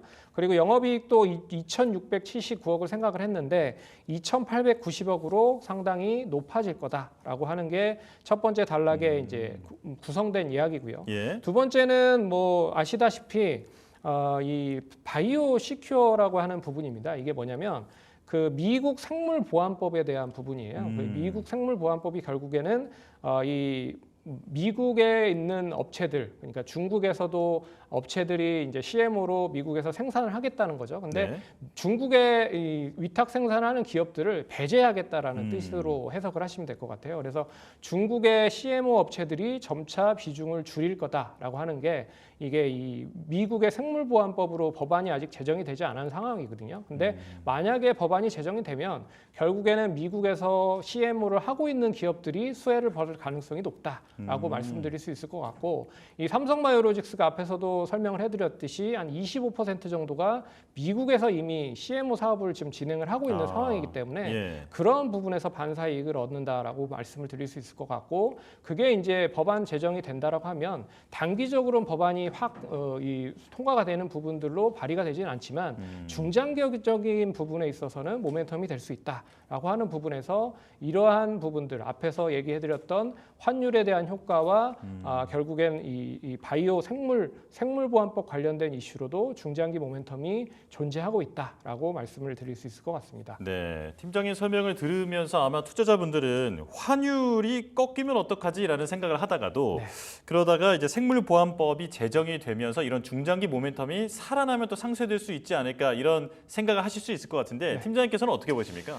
이게 1,370원 정도를 기준으로 환율을 평가를 했다라고 하더라고요. 근데 예. 최근에 환율을 보시면 아시겠지만 1,350원에서 1,400원 계속 박스권을 유지를 하고 있는 상황입니다. 그리고 미국이 뭐 금리를 인하를 한다라고 얘기는 하고 있지만 인하를 하지 않고 있는 상황이잖아요. 예. 그런 것도 뭐 연관으로 지어 본다라고 하면 이 달러에 대한 강세는 계속 유지가 될 가능성이 높다라고 말씀드릴 수 있을 것 같기 때문에 이게 뭐 단기간에 꺾이진 않을 것 같고요. 우리 네. 원달러 관련돼서 원화가 그런 부분에서 좀 더 우호적인 부분이라고 말씀드릴 수 있을 것 같고 리포트에서도 나오지만 이 사공장에 대한 부분도 좀 긍정적인 부분인 것 같아요. 그래서 예. 사공장 증설 효과, 그러니까 사공장이 본격적으로 완공이 되지는 않았지만 증설로 인해서 양산이 시작이 되고 있는 상황이거든요. 그래서 양산이 시작이 된다라고 하면 결국에는 기존의 물량보다 좀 추가적인 플러스 알파에 대한 양산 물량이 나온다라고 보고 있어서 더 긍정적이고 5공장도 좀 준비를 하고 있는 상황입니다. 예. 거기까지 뭐 더해진다라고 하면 뭐 이게 단기적으로는 끝날 것 같지는 않고 뭐 중장기 모멘텀이 여전히 좀 존재한다라고 말씀드릴 수 있을 것 같습니다. 네, 좋습니다. 자, 그렇다면 리포트에서 다루지 않은 추가 인사이트에 대해서 설명을 들어볼까요? 일단 오늘만 네. 삼성바이오로직스에 대한 증권사 보고서가 6군데에서 나왔습니다. 이게 예. 증권사 보고서가 6군데나 나왔다라는 것 자체는 이 증권사들이 뭐 바보가 아닌 이상은 굳이 6개를 낼 이유가 없겠죠. 그렇겠죠. 두 가지로 해석을 할 수가 있을 것 같아요. 예. 이제 바닥이다라고 말씀드릴 수 있는 그런 이 스탠스가 하나겠고 두 번째는 이제 추가적으로 목표가를 높이는 데 있어서 증권사들이 내놓는 경우가 많거든요. 작년에 뭐 2차 전지, 재작년에 2차 전지를 보시면 아시겠지만 계속 이제 그 목표가가 높아집니다. 높아지면 높아질수록 증권사가 목표가를 상향을 하면서 내놓는 경우가 많기 때문에 그런 거를 감안을 해보면 제가 봤을 때는 전자가 맞다. 이미 추가적으로 떨어질 만큼 떨어졌기 때문에 이제는 이제 바닥 신호가 아닌가라고 말씀을 드릴 수 있을 것 같아서 증권사 오늘 뭐 6군데에서 리포트가 나왔다라고 말씀드릴 수 있을 것 같고요. 예. 그리고 이제 동사 이 재무제표를 잘 보시면 아시겠지만 OPM 그러니까 영업이익률 자체가 상당히 높습니다. 35%를 기록을 하기 때문에 이렇게 높다라는 거 이유는 일단 뭐 규모의 경제를 가지고 있다라고도 해석을 할 수가 있고요.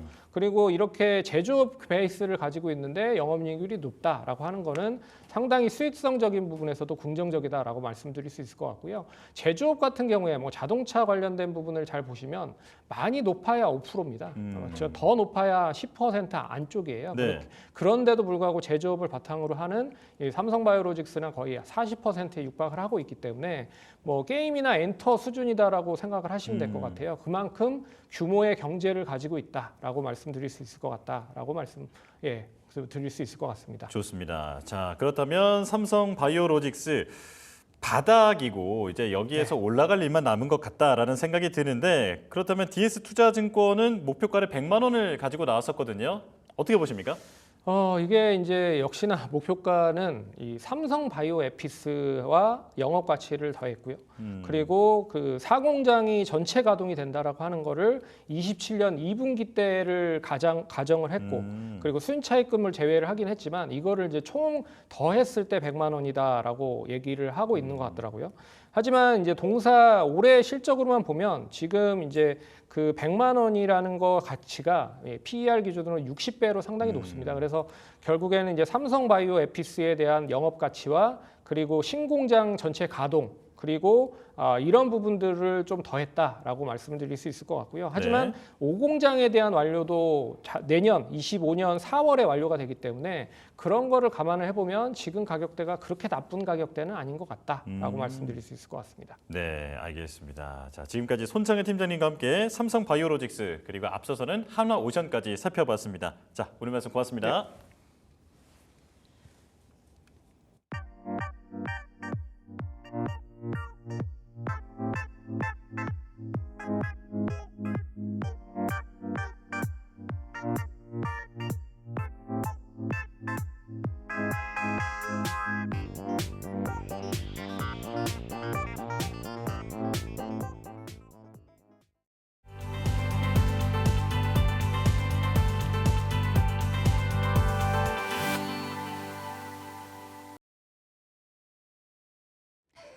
수익상 시간입니다. 시장도 안 좋고 날씨도 이래서 기분이 축축 처지는 오늘인데요. 여러분의 기분도 끌어올려드리고 수익률도 끌어올려드리도록 하겠습니다. 딜사이트S 최고의 전문가들의 수익률 대결 오늘도 이어지는데요. 먼저 강호진 전문가 연결해서 이야기 나눠보도록 하겠습니다. 전문가님 안녕하세요. 네, 안녕하세요. 네, 오늘 우리 투자자분들께 힘을 좀 드려야 될 것 같습니다. 어떤 종목 갖고 나오셨어요? 네, 그래도 좀 비교적 변동성이 큰 종목을 좀 가지고 왔습니다. 그래서 오늘 말씀드릴 종목은 바로 블루엠텍이라는 종목입니다. 네, 일단은 블루엠텍이라는 종목은 최근에 이제 비만 치료제와 관련돼서 재료가 발생하게 되면서 큰 상승을 좀 보여주고 있는 상황입니다. 최근 시장을 보셔서 아시겠지만 사실 주도 섹터가 지금 나타나지 않고 있는 상황이고 지금 반도체나 2차 전지 시장을 이끌어왔었던 종목군들이 좀 쉬어가는 그런 모습들이 나타나고 있습니다.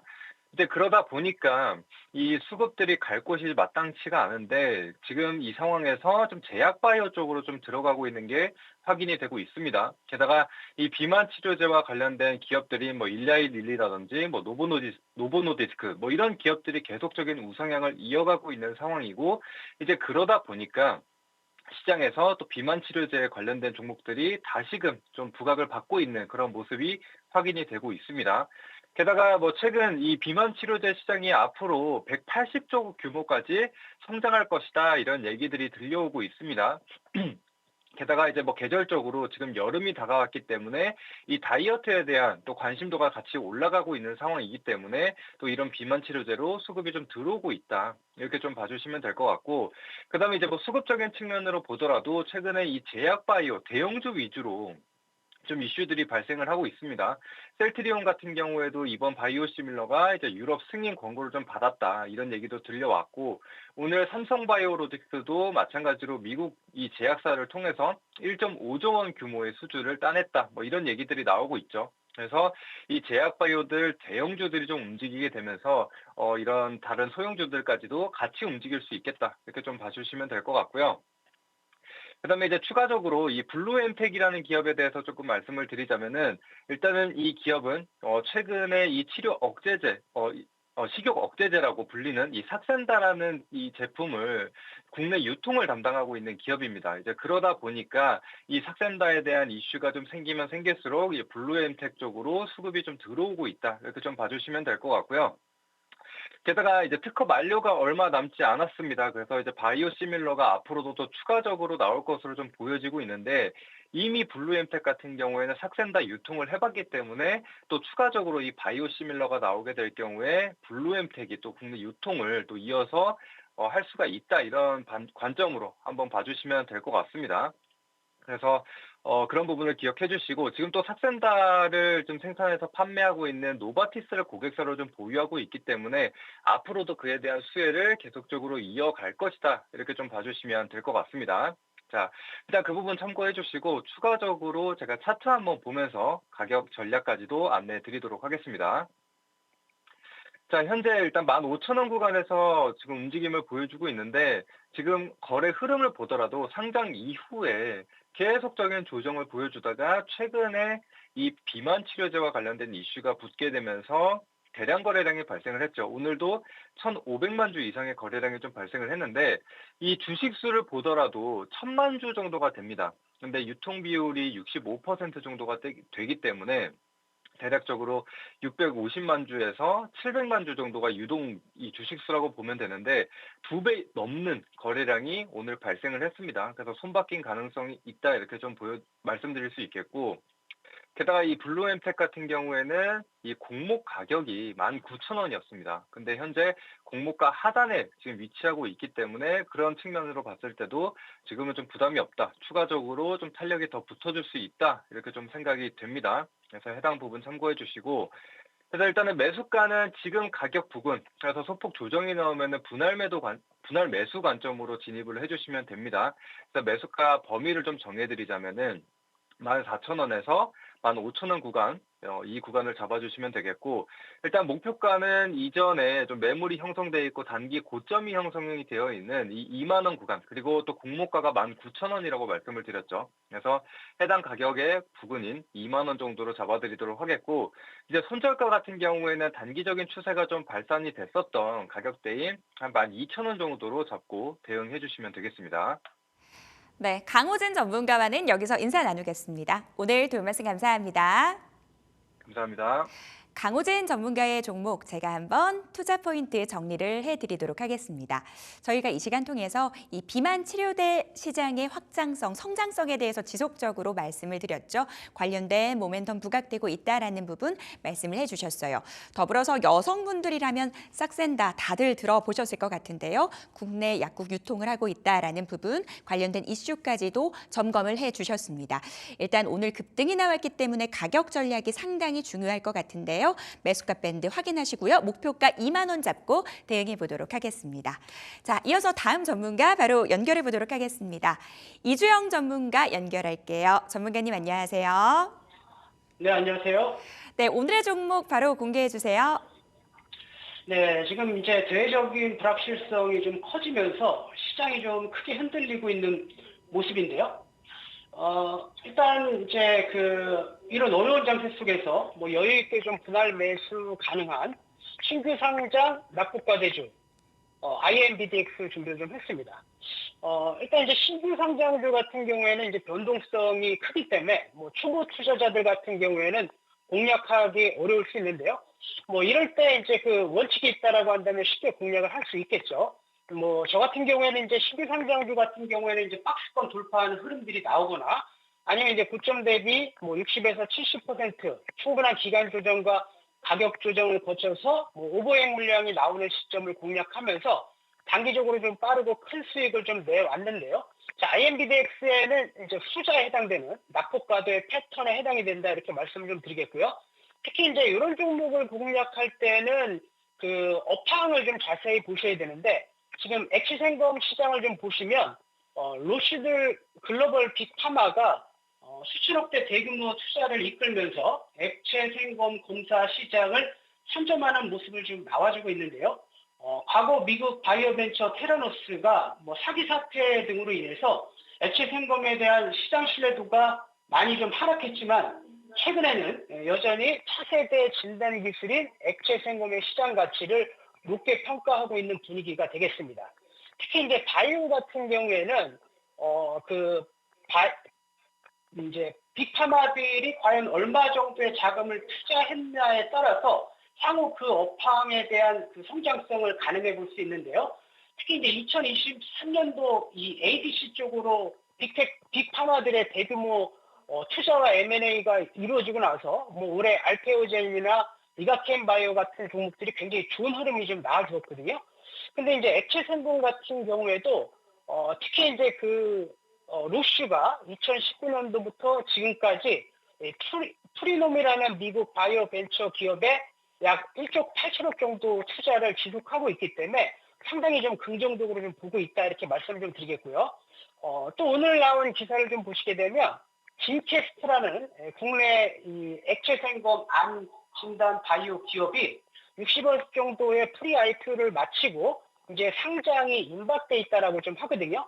보통 이렇게 이제 관련 섹터 내 종목군들이 계속 상장을 하게 되면 뭐 6개월이나 1년 이후에 그쪽 섹터가 굉장히 좀 좋아질 가능성이 높은데 이런 분위기가 계속되고 있다 이렇게 말씀을 좀 드리도록 하겠습니다.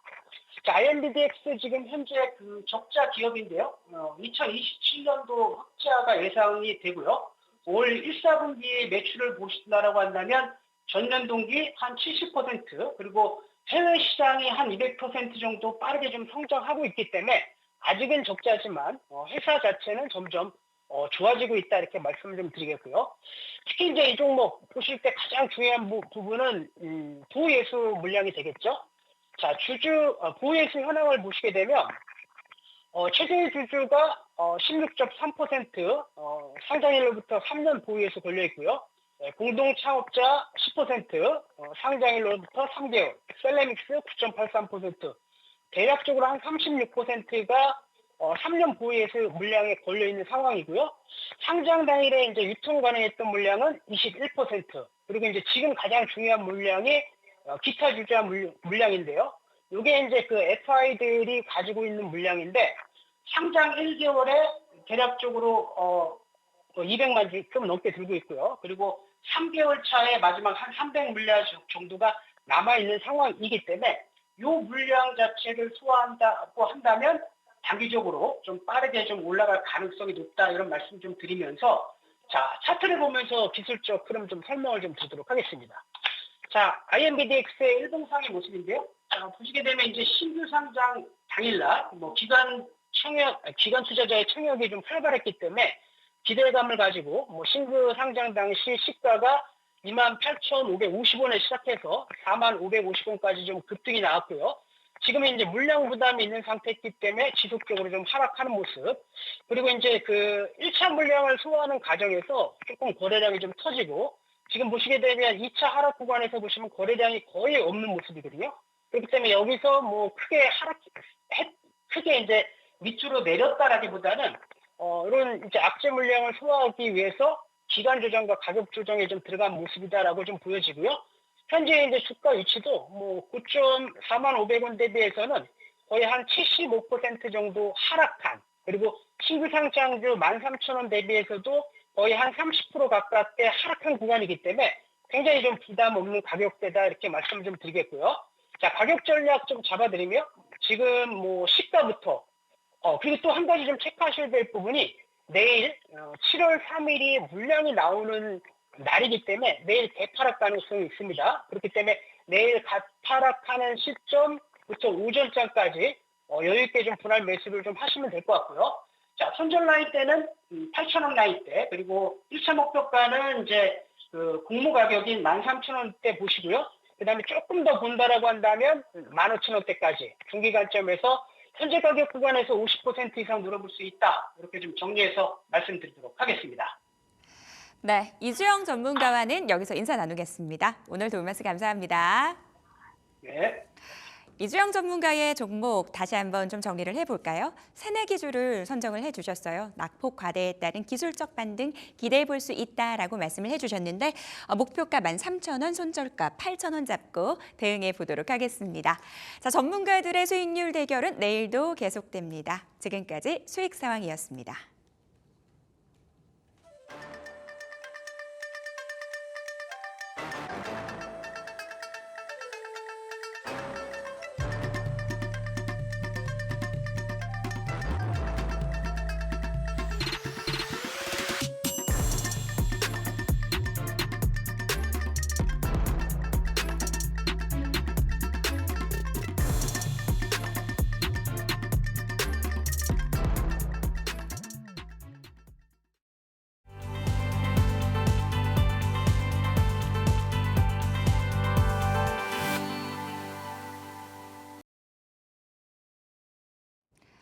라스트 빅딜 시간입니다. 특징주 잡아보고요.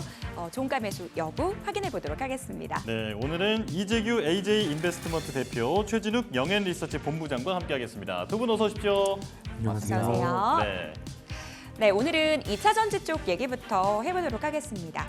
사실 간밤 뉴욕 증시 안에서 테슬라의 급등이 나왔습니다. 2분기 인도량 발표를 앞두고 급등이 나왔고 전기차 관련주들 전반적으로 급등세를 보였는데 그래서 사실 우리 시장 안에서도 관련주들 상승하면 얼마나 좋을까 하고 뚜껑을 열었는데 사실 기대에 미치지는 못했어요. 롯데 머티리얼즈, 에너지 머티리얼즈 얘기를 해보도록 할 텐데요. 이 종목 어떻게 보시는지 궁금합니다. 두 분의 의견 들어볼게요. 두 분 다 종가 매수 의견을 보여주셨군요. 그러면은 이번에는요 이재규 대표님 의견부터 들어볼게요. 네, 롯데 에너지 머티리얼즈 오늘은 1% 정도 조정을 받고 있지만 그동안의 주가 흐름이 굉장히 좋았죠. 오늘 셀업체들이 뭐 장 초반 같은 경우에 좀 좋은 모습을 보이다가 현재는 밀려 있지만 셀 업체들보다도 조금 더 좋은 모습들을 그동안 보여왔다라고 말씀드리고 싶습니다. 그래서 셀 업체들이 전반적으로 조정을 받으면서 롯데에너지 머티리얼즈 같은 경우도 밀렸지만 아직까지도 정배열 구간에서 우상향을 안정적으로 이어가고 있다는 말씀을 드리고 싶습니다. 그리고 어제 같은 경우는 솔루스 첨단 소재라는 기업이 상한가에 들어가는 굉장히 강력한 모습을 보였는데 같은 동박 쪽과 관련되어 있는 기업이라고 보시면 좋을 것 같아요. 그래서 이제 동박 쪽 같은 경우는 우리가 2차 전지에도 사용이 되고 있지만 AI 가속기 쪽에 대한 모멘텀까지도 가져갈 가능성이 높기 때문에 시장에서 동박 관련되어 있는 모멘텀이 롯데에너지 머티리얼즈 쪽에 붙을 가능성이 높다라는 말씀을 드리고 싶습니다.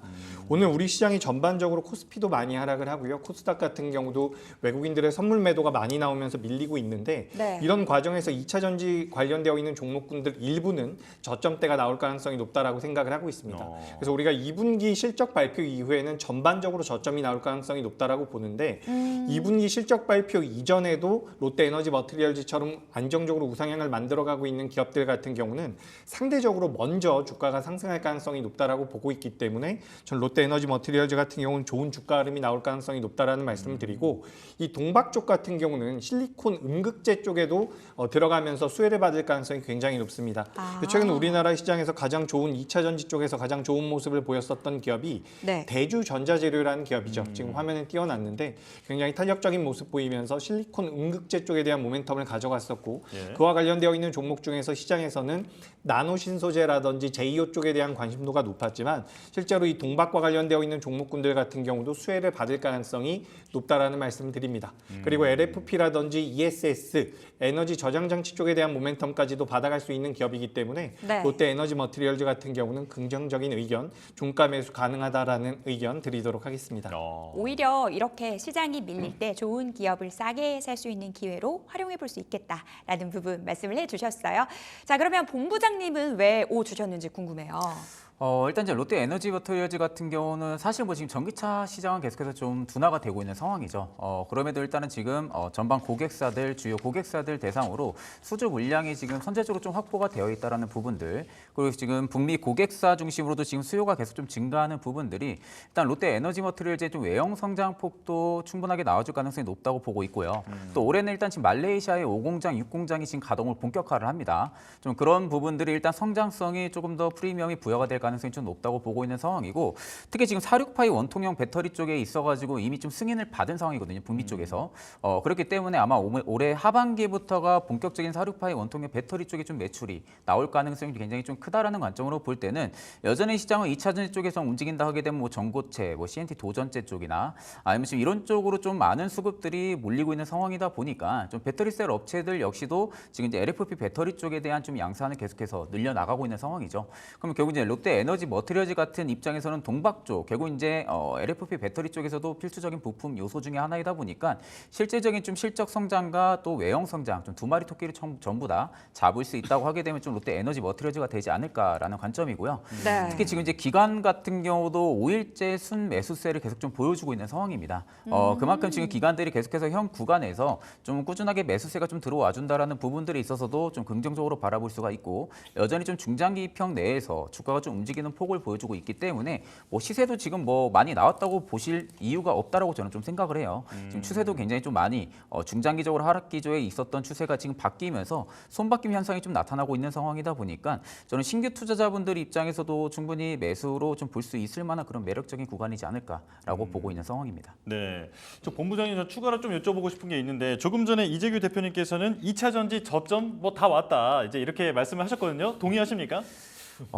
사실 이제 2차 전지 저점이다, 뭐 아니다라는 네. 부분들이 네. 있어서는 네, 굉장히 다가온다. 좀, 네. 그렇죠. 나네요. 근데 주요 데이터만 지금 놓고 봤을 때는 사실 2차 전지의 바닥은 조금 더 열려 있을 가능성은 높다고 보거든요. 예. 왜냐하면 지금 전기차 시장이 계속해서 지금 둔화 현상들이 나타나고 있고, 사실 지금 테슬라의 지금 인도량 발표 부분들이 좀 앞두고 있는 상황이긴 한데, 일단 지금 중국 쪽에서 비아디가 계속 인도량이 약진을 해나가고 있는 상황이에요. 그럼 결국 이제 테슬라의 점유율도 소폭 좀 떨어질 가능성도 우리가 좀 연두를 해둬야 되는 부분들이고, 특히 이제 국내 증시에서는 비아디 관련주들 대비해서도 테슬라 관련주들이 좀 영향을 좀 크게 받는 부분들이 있기 때문에 아직까지 좀 불안적인 요소, 그리고 이제 가장 큰 요소라고 하게 되면 이제 트럼프 전 대통령이 되겠죠. 결국 이제 트럼프 전 대통령이란 좀 불확실성 리스크가 아직까지는 좀 잔존을 해주고 있는 상황이다 보니까 아직까지 뭐 바닥이라고 보기는 다소 어렵지만, 솔직히 저는 지금 가격은 빠질 만큼은 빠졌다고는 봅니다. 예, 예. 그러니까 이제 이게 내가 분할로 매수 접근을 하기에는 굉장히 좀 편안한 구간은 왔다. 다만 지금 바닥은 조금 더 열려 있을 가능성이 높기 때문에 좀 긴 호흡으로 봐야 되는 자리라고 보고 있는 상황입니다. 예, 분할 매수는 충분히 가능한 가격대까지는 온 것 같다. 네, 이렇게 정리를 해보겠습니다. 자, 다음 종목 리가캠 바이오인데요. 이 ADC 기술력을 바탕으로 다양한 파이프라인을 보유하고 있는데 주가를 보면 이제 6월 중하순부터는 좀 조정을 받고 있습니다. 자, 그래서 이제 향후에 실적이 좀 나아질 수 있을지 이런 부분도 좀 궁금하거든요. 자, 두 분은 종가 매수 하시겠습니까? 자, 여기서 네, 의견이 갈리는군요. 자, 이재규 대표님부터 여쭤보겠습니다. 왜 사시겠습니까? 네, 일단 종가가 조금만 더 올라가면 더 좋을 것 같긴 합니다. 지금 아랫꼬리가 많이 안 달리고 있는데 오늘 전반적으로 시장 자체가 조정을 많이 받고 있죠. 그리고 2차 전지 쪽 같은 경우도 조정이고요. 그리고 제약바이오도 많이 밀리고 있는데 오늘은 뭐 비만 당뇨 쪽에 대한 종목군들만 좀 강세를 보이고 있고 그 제약바이오가 전반적으로 좀 약세죠. 하지만 우리가 어제까지만 놓고 보더라도 제약바이오 종목군들의 자금이 많이 들어왔거든요. 그래서 우리가 지금 업종에 대한 분석들도 좀 필요한 상황이기 때문에 과거에 우리나라 제약바이오의 대장주라고 할 수 있었던 삼성바이오로직스라든지 셀트리온의 주가 흐름을 좀 살펴볼 필요가 있다고 보고 있습니다. 어제 같은 경우 이제 셀트리온과 삼성바이오로직스가 굉장히 좋은 모습을 보였죠. 오늘 같은 경우도 이제 삼성바이오로직스는 올라오고 있는데 여기서 우리가 어떤 투자 아이디어를 얻을 수 있냐면 제약바이오 쪽에 대한 모멘텀들이 시장에서는 아직까지 살아있구나. 이 부분에 대해서 우리가 확인을 어느 정도 할 수 있었다라고 생각을 하고 있습니다. 전반적으로 2차 전지라든지 제가 계속해서 2차 전지 말씀드리는데 아무래도 코스닥 쪽의 대표적인 성장주들이 2차 전지와 제약바이오이기 때문에 제가 말씀을 드리는 부분이고 지금 우리 시장에서 금리 인하에 대한 기대감이 많이 수면 아래로 가라앉긴 했지만 결국에는 금리 인하가 될 가능성이 높다라는 부분을 우리가 투자 아이디어로 착안을 해봤을 때 제약바이오 같은 경우는 앞으로 남은 하반기 내내 시장에서 부각될 가능성이 높다라고 보고 있습니다. 그런 관점에서 리가캠바이오 같은 경우는 우리가 ADC라고 하죠. 항체 약물 접합체라고 해서 항체에다가 약물을 결합한 다음에 암세포를 타겟팅한다라고 생각을 하시면 좋을 것 같은데 이 ADC 시장 같은 경우는 굉장히 가파른 속도로 성장을 하고 있습니다. 실제로 2023년도에 화이자라는 글로벌 빅파마 기업이 50조 넘게 자금을 들여서 ADC 전문 기업을 인수를 했고요. 그리고 에브비 같은 경우도 13조 원의 자금을 들여서 관련돼서 ADC 쪽의 기업을 인수했다라는 이력이 있다라는 거죠. 예. 그래서 지금 시장에서는 노보노디스크라든지 일라이릴리가 올라가면서 펩트론이나 인벤티지랩 같은 비만 당뇨 쪽에 대한 모멘텀들이 굉장히 강하게 붙고 있지만 앞서 말씀드렸던 것처럼 삼성바이오로직스나 셀트리온이 올라가면서 네. 제약바이오 쪽에 대한 금리 인하 기대감이 붙는 상황이 된다라고 한다면 ADC 같은 경우도 못 올라갈 이유는 전 없다라고 생각을 하고 있습니다.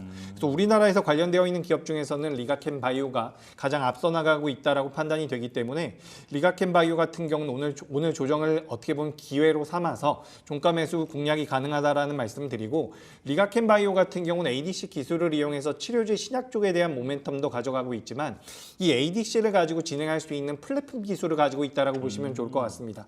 우리가 얼마 전까지 제약바이오를 이끌어왔었던 가장 강력한 기업이 알테오젠이라는 것을 알고 계실 텐데 네. 알테오젠 같은 경우도 제형 변경에 관련되어 있는 기술력, 이 플랫폼을 가지고 있다는 거죠. 그와 비슷하게 리가캠바이오 같은 경우도 플랫폼 쪽에 대한 모멘텀을 가져갈 가능성이 높다라고 보고 있기 때문에 ADC와 관련되어 있는 기업 중에서는 리가캠바이오가 가장 유리하지 않을까 라는 의견 드리도록 하겠습니다. 네. 저 여기서 또 하나 궁금한 게 생겼어요. 이재규 대표님께서 금리 관련 코멘트를 해주셨잖아요. 네네. 금리는 결국 인하될 수밖에 없다. 사실 성장주 투자자분들께는 금리 변동성이 굉장히 민감한 부분이거든요. 근데 최근 불안한 게 뭐 연준 위원들 자꾸 매파적인 목소리도 나오고 있어서요. 금리 향방은 좀 어떻게 보시는지 함께 본부장님께서 좀 짚어주시면 좋을 것 같아요. 리가캠바이오 코멘트와 네. 함께 금리 향방도 좀 코멘트를 주세요. 네, 제가 하면 되는 거죠. 네, 맞아요.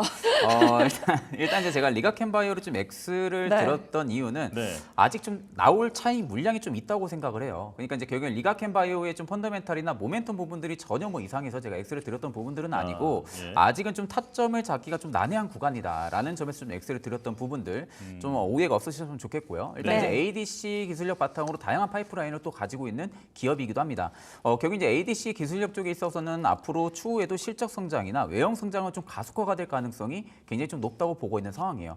그래서 이제 올해 하반기나 아마 내년 상반기쯤에는 지금 LCB 14에 대한 지금 중국 신약 승인이라든지 출시까지 지금 앞두고 있는 상황이다 보니까 실제적으로 지금 리가켄바이오 내에서는 계속적으로 구조적인 변화를 좀 주고 있다라는 부분들, 결국 이제 성장성이 좀 부여가 될 가능성이 굉장히 좀 높다고 보고 있는 상황이죠.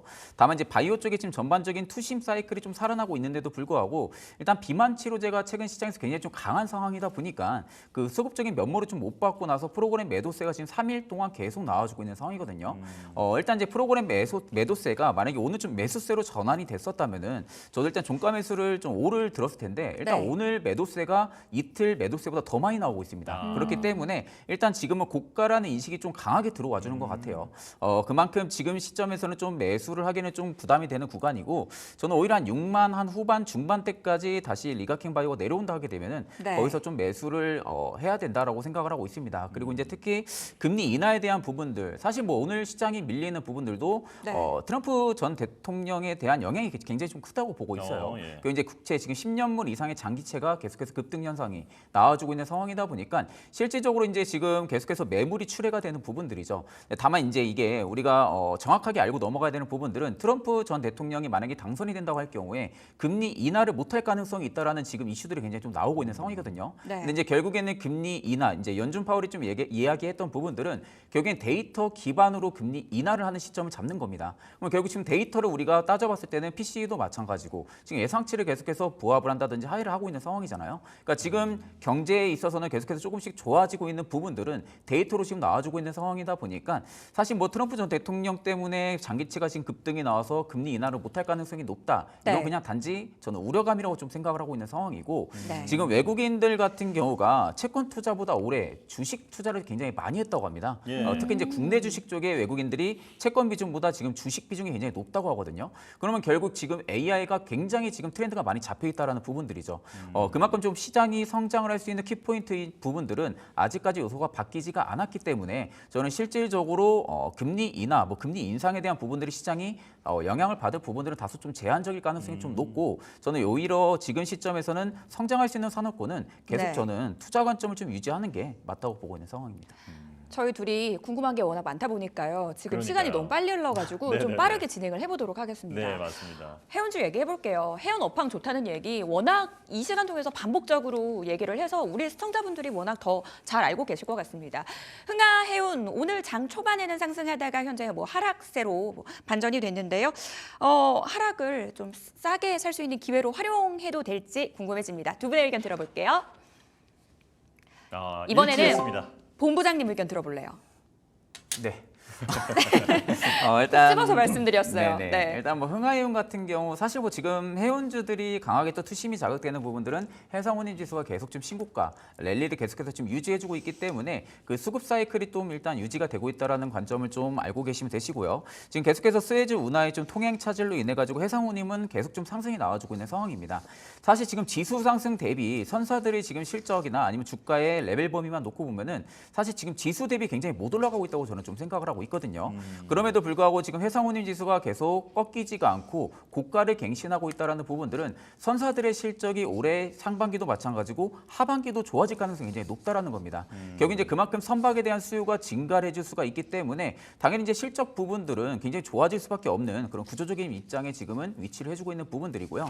결국 이제 해상운임 지수가 계속해서 저는 쉬어가는 모습들이 나와준다고 해도 이게 오히려 고가를 찍고 급락을 하는 게 아니라 일부 숨고르기 이후 다시 한 번 더 오버슈팅이 또 나올 가능성도 저는 좀 높다고 보고 있는 상황입니다. 그러면 결국 지금 해운사들 입장에서는 특히 이제 흥하해운 같은 경우가 해운 업종 내에서는 굉장히 좀 대장으로 많이 좀 움직여요. 예. 네. 근데 이게 지금 개인 투자자분들이 좀 잘못 알고 있는 부분들이 실적이 안 좋다, 뭐 흔히 말해서 뭐 작전주다, 세력주다, 뭐 이런 이야기들이 굉장히 좀 많은데 흥하해운 같은 경우 실적이 좋습니다. 그러니까 해운사 내에서도 실적이 잘 나오는 기업이에요. 실적이 잘 나온다라는 것은 그만큼 재무 구조도 굉장히 좀 좋다라는 부분들이 있어서 지금은 이제 지수에 대한 영향을 시즌을 계속해서 흥하이온이 좀 대장 역할을 좀 맡아왔던 부분들이 있기 때문에 그 수급이 계속 좀 유지가 된다고 보고 계시면 되시고 저는 오히려 지금 1년선을 계속 지금 지지를 받아주고 있는 입장이다 보니까 저는 오히려 다음 거래일에 재차 좀 반등이 나올 가능성이 좀 높다고 보고 있는 상황입니다. 예, 자, 실적이 받쳐주니까 주가가 좀 더 갈 거다. 흥하해온 이렇게 말씀을 해주셨고요. 자, 이번에 이재규 대표님께 질문을 드리겠습니다. 펄어비스 최근에 좀 조정을 받고 있는데 오늘 종가에 매수를 하시겠습니까? 자, 두 분 의견 들어주시죠. 자, 본부장님 XO 서운해하시겠어요. 이렇게 갈렸어요. 자, 네. 자, 대표님만 말씀을 좀 들어볼게요. 네, 일단 펄어비스 굉장히 좋은 기업이죠. 그래서 뭐 최근에 게임주들 조정을 오랫동안 받았기 때문에 전 이제 추세적으로는 우상향을 좀 더 이어갈 수 있지 않을까라는 말씀을 드리고 싶습니다. 네. 다만 오늘 종가 매수를 하기에는 시장에서 하락한 종목들이 굉장히 많죠. 그래서 그동안 시장을 이끌어왔었던 종목군들 같은 경우도 오늘 낙폭이 좀 많이 나왔기 때문에 오히려 그동안 시장을 이끌어왔었던 종목군들이라든지 내재 가치가 굉장히 뛰어나지만 저평가되어 있는 기업들을 좀 보시는 게 어떨까? 라는 관점에서 펄어비스가 안 좋다라는 부분보다는 다른 기업들이 좀 더 매력적이지 않나 이렇게 의견을 드려보도록 하겠습니다.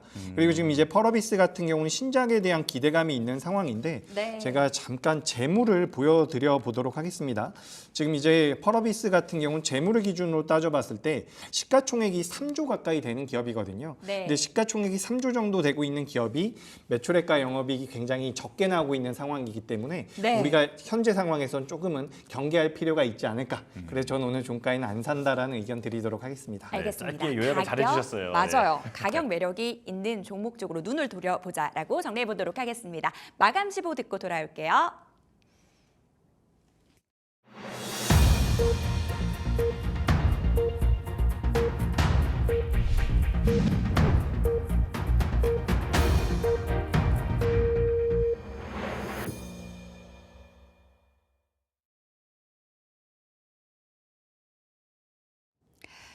트럼프 시즌2에 대한 불안감, 우리 투자자들의 투심을 꽁꽁 얼어붙게 만들었습니다.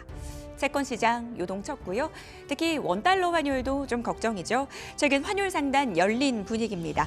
오늘 원달러 환율 0.33% 오른 1,388원 60전 수준에서 마감 예상되고 있습니다. 코스닥의 약세, 오늘 시장에서 되게 눈에 띄는 부분입니다. 통상적으로 원래 이 어닝 시즌 초반에는 대형주로의 이 수급 로테이션이 있기는 한데요. 이것을 과연 단순히 수급적인 악재로 봐야 할지 앞으로 관전 포인트가 될 것 같습니다. 일단 거래소 쪽 분위기부터 확인을 해보도록 할게요. 간밤 뉴욕 증시는 상승으로 마감이 됐습니다. 전반적으로 미증시 투자자들이 트럼프 리스크보다는 AI 같은 이 낙관론에 집중을 하는 모습이었는데요. 특히 M7 종목들 일제히 반등이 나와줬습니다. 하지만 국내 증시 투자자들은 오히려 트럼프발 악재에 주목을 했죠. 개장 직후 빠르게 낙폭을 확대하는 모습이었고요. 계속해서 하락세 이어갔습니다. 오늘 종가 0.84% 밀렸습니다. 2,780선에서 종가 형성했습니다. 코스닥 시장 분위기 점검을 해보도록 하겠습니다. 사실 금리에 대한 부담감은 성장주 단에 더 부담으로 작용을 합니다. 오늘 코스피 대비 낙폭이 더 확대되는 그런 모습이었는데요. 주요 이평선 모두 이탈했고요. 음봉 그리면서 마감이 됐습니다. 2% 넘게 밀렸네요. 830선마저 이탈하면서 종가 형성했습니다. 시가총액 상위 종목들의 움직임 짚어보도록 하겠습니다. SK하이닉스 마이크론 실적 발표 이후에 삼성전자 대비 주가 못 가는 부분이 있습니다. 일단 이번 주 금요일 삼성전자의 실적 발표 눈에 띄는 부분이죠. 1.49% 밀린 SK하이닉스입니다. LG엔솔 1% 넘게 밀린 상황이었고요. 오늘 삼성바이오로직스가 상당히 눈에 띄는 흐름을 보였습니다. 트럼프 대통령이 만약에 재선에 성공을 하게 된다면 바이오시밀러 쪽이 수혜를 입을 수 있다라는 부분들 오늘 언급을 해드렸죠. 6% 상승입니다. 저희가 앞서서 이 증권사 리포트 시간에서도 증권사들이 삼성바이오로직스에 대한 리포트를 경쟁적으로 내고 있다라는 부분 말씀을 드렸었죠. 이는 삼성 바이오로직스의 이 바닥이 확인됐다. 이제는 반등을 기대해 볼 수 있다라는 부분으로 해석해 볼 수 있다라는 코멘트를 드린 바 있습니다. 오늘 현대차, 기아차는 쉬어갔습니다. 기아차가 3% 넘게 밀린 모습이었죠. 특히 현대차 같은 경우는 오늘 외국인 기관 모두 매도하는 모습 포착이 됐고요. 셀트리온이 0.2% 강세, KB금융도 오늘 잘 가졌습니다. 무려 4.5%대 상승률을 기록했는데요. 오늘 세장 안에서 은행주 단이 상당히 강한 모습을 보였습니다. 주주 환원책에 대한 기대감 살아있고요. 무엇보다도 밸류업 프로그램에 대한 기대감이 주가를 견인하고 있는 그런 상황입니다. 자, 네이버가 1.84% 밀렸습니다. 나스닥 시장에서 네이버 웹툰은 잘 가고 있는데 네이버는 영 주가 부진한 상황이죠. 신한지주 잘 갔습니다. 3.4% 상승한 가운데 오늘 셀 3사의 주가는 전반적으로 부진합니다. 삼성 SDI가 4% 넘게 밀리면서 마감이 됐습니다. 코스닥 시가총액 상위 종목들의 움직임 짚어보도록 하겠습니다. 시총 15위권대 종목 중에서 상승하는 종목 거의 없습니다. 엔캠만 정도만 제외하고는 줄줄이 하락하고 있는데요. 사실 기업 자체의 뉴스가 있다라기보다는 전반적으로 투심이 위축된 상황에서 부진한 흐름 이어지고 있습니다. 에코프로비엠이 3% 넘게 밀렸고요. 알테오젠 5% 하락입니다. HLB도 5% 넘게 밀린 가운데 오늘 그나마 엔캠의 주가가 선방했습니다. 0.6% 강보합권 마감했습니다. 최근 이 비만약 치료제 관련해서 주가 급등이 나왔던 삼천당 제약도 오늘 시장 안에서 잘 가졌습니다. 8.8% 상승하면서 마감이 됐고요. 클래시스가 2% 넘게 밀리면서 마감이 됐습니다.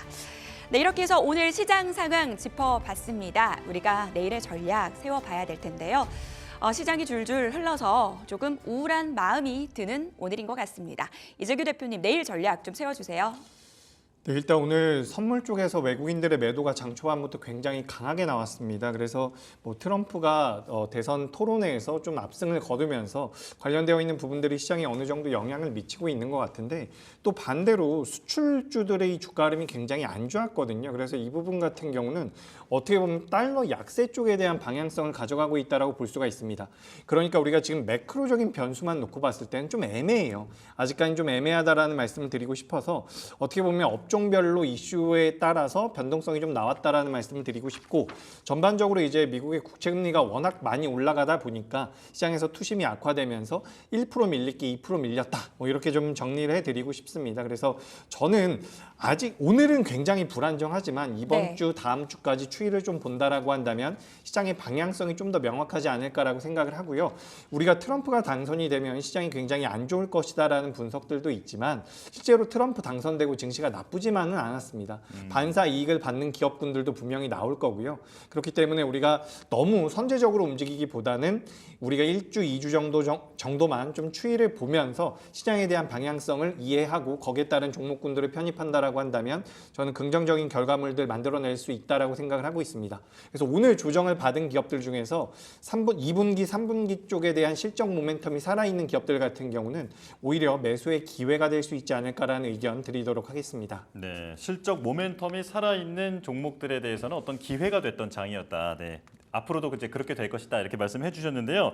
자, 최진욱 본부장님, 대원전선, 그 조금 전에 저희가 라스트 빅딜에서 못 다뤘거든요. 너무 궁금해가지고 여기서 한번 여쭤볼게요. 자, 일단은 종가 매수에 대한 의견을 두 분께 한번 여쭤보겠습니다. 자, 대원전선 사시겠습니까? 종가 매수라고 이제 볼 수는 없겠죠. 이제 앞으로 그렇네요. 네. 제가 너무 당황했는데 일단은 그래도 투자 의견 한번 들어볼게요. 네, 오늘 만약에 과거로 들어간다면 사셨을 거다. 네, 이렇게 이해를 할게요. 자, 본부장님 의견 좀 들어볼게요. 저는 일단 지금 고가 대비 좀 주가 조정이 좀 건강하게 좀 잘 나왔다고 생각을 하고 있고요. 특히 이제 대원전선 같은 경우가 지금 전선 내 섹터 내에서도 거의 대장으로 움직일 만큼 거래량이 굉장히 좀 많이 들어와주고 있는 상황이에요.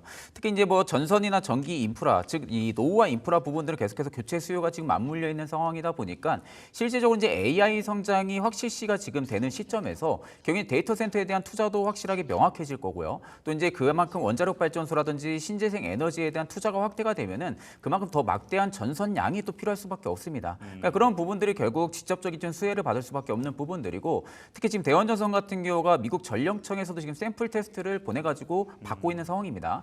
이 샘플 테스트가 아마 내년 하반기 정도면 지금 나올 것으로 판단을 하고 있는데 특히 이제 LS전선이나 대한전선 같이 좀 캐파가 큰 이런 기업들 같은 경우가 계속해서 좀 미국 쪽에서 수출에 대한 기대감이 남아있다고 하게 되면은 전반적인 좀 전선 쪽의 수급 플레이는 꾸준하게 좀 유지가 될 가능성이 좀 높다고 보고 있는 상황이고요.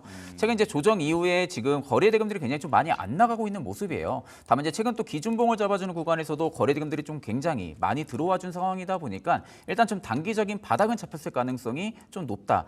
그렇다고 하게 되면 실질적인 다시 한 번 더 반등이 좀 강하게 연출이 될 수 있는 그런 구간이라고 보고 있는 상황이다 보니까 저는 오히려 이제 신규분들 같은 경우도 단기적인 이제 수익을 좀 볼 수 있는 구간이 오지 않았나 그렇게 보고 있는 상황입니다. 네. 전선 수급 쪽의 플레이는 살아있다 이렇게 말씀을 해주셨는데요. 저희 지금 한 30초 남았거든요. 본부장님 내일 전략 한번 말씀해 주세요. 시간이 굉장히 짧게 남아가지고 네. 일단 항상 팩트는 그거예요. 오늘 이제 시장 밀렸던 부분들은 미국 장기채 급등에 따라서 일부 변동성이 확대가 되고 있는 모습인데 사실 이제 지금 이 시장이 밀리는 거에 그렇게 큰 영향을 생각할 필요는 없을 거라고 생각을 하고 있어요. 그만큼 지금 이제 트럼프도 마찬가지로 중국 밀어내는 부분들은 원칙적인 부분들 바이든과 거의 사상이 비슷하기 때문에 실질적인 국내 기업들이 반사수를 또 받을 가능성이 굉장히 좀 높기 때문에 저는 오히려 실적이 좋아지는데도 계속 눌림이 나온다. 이런 기업들 같은 경우는 분할 매수를 지금 들어갈 수 있는 시장이라고 보고 있는 상황이기 때문에 오히려 내가 이제 고점에서 매수해서 지금 가지고 있는 종목군들 아니라면은 충분히 저는 큰 걱정은 안 해도 되는 시장이라고 보고 있는 상황입니다. 예. 거의 국힙 원탑 수준으로 빠르게 내일장 전략을 짚어주셨습니다. 역시 달변이세요. 감사합니다. 네. 자, 딜사이트 마감 노트 오늘 저희가 준비한 내용은 여기까지입니다. 우리 투자자분들 힘내셨으면 좋겠어요. 네, 자, 시청해주신 여러분 고맙습니다.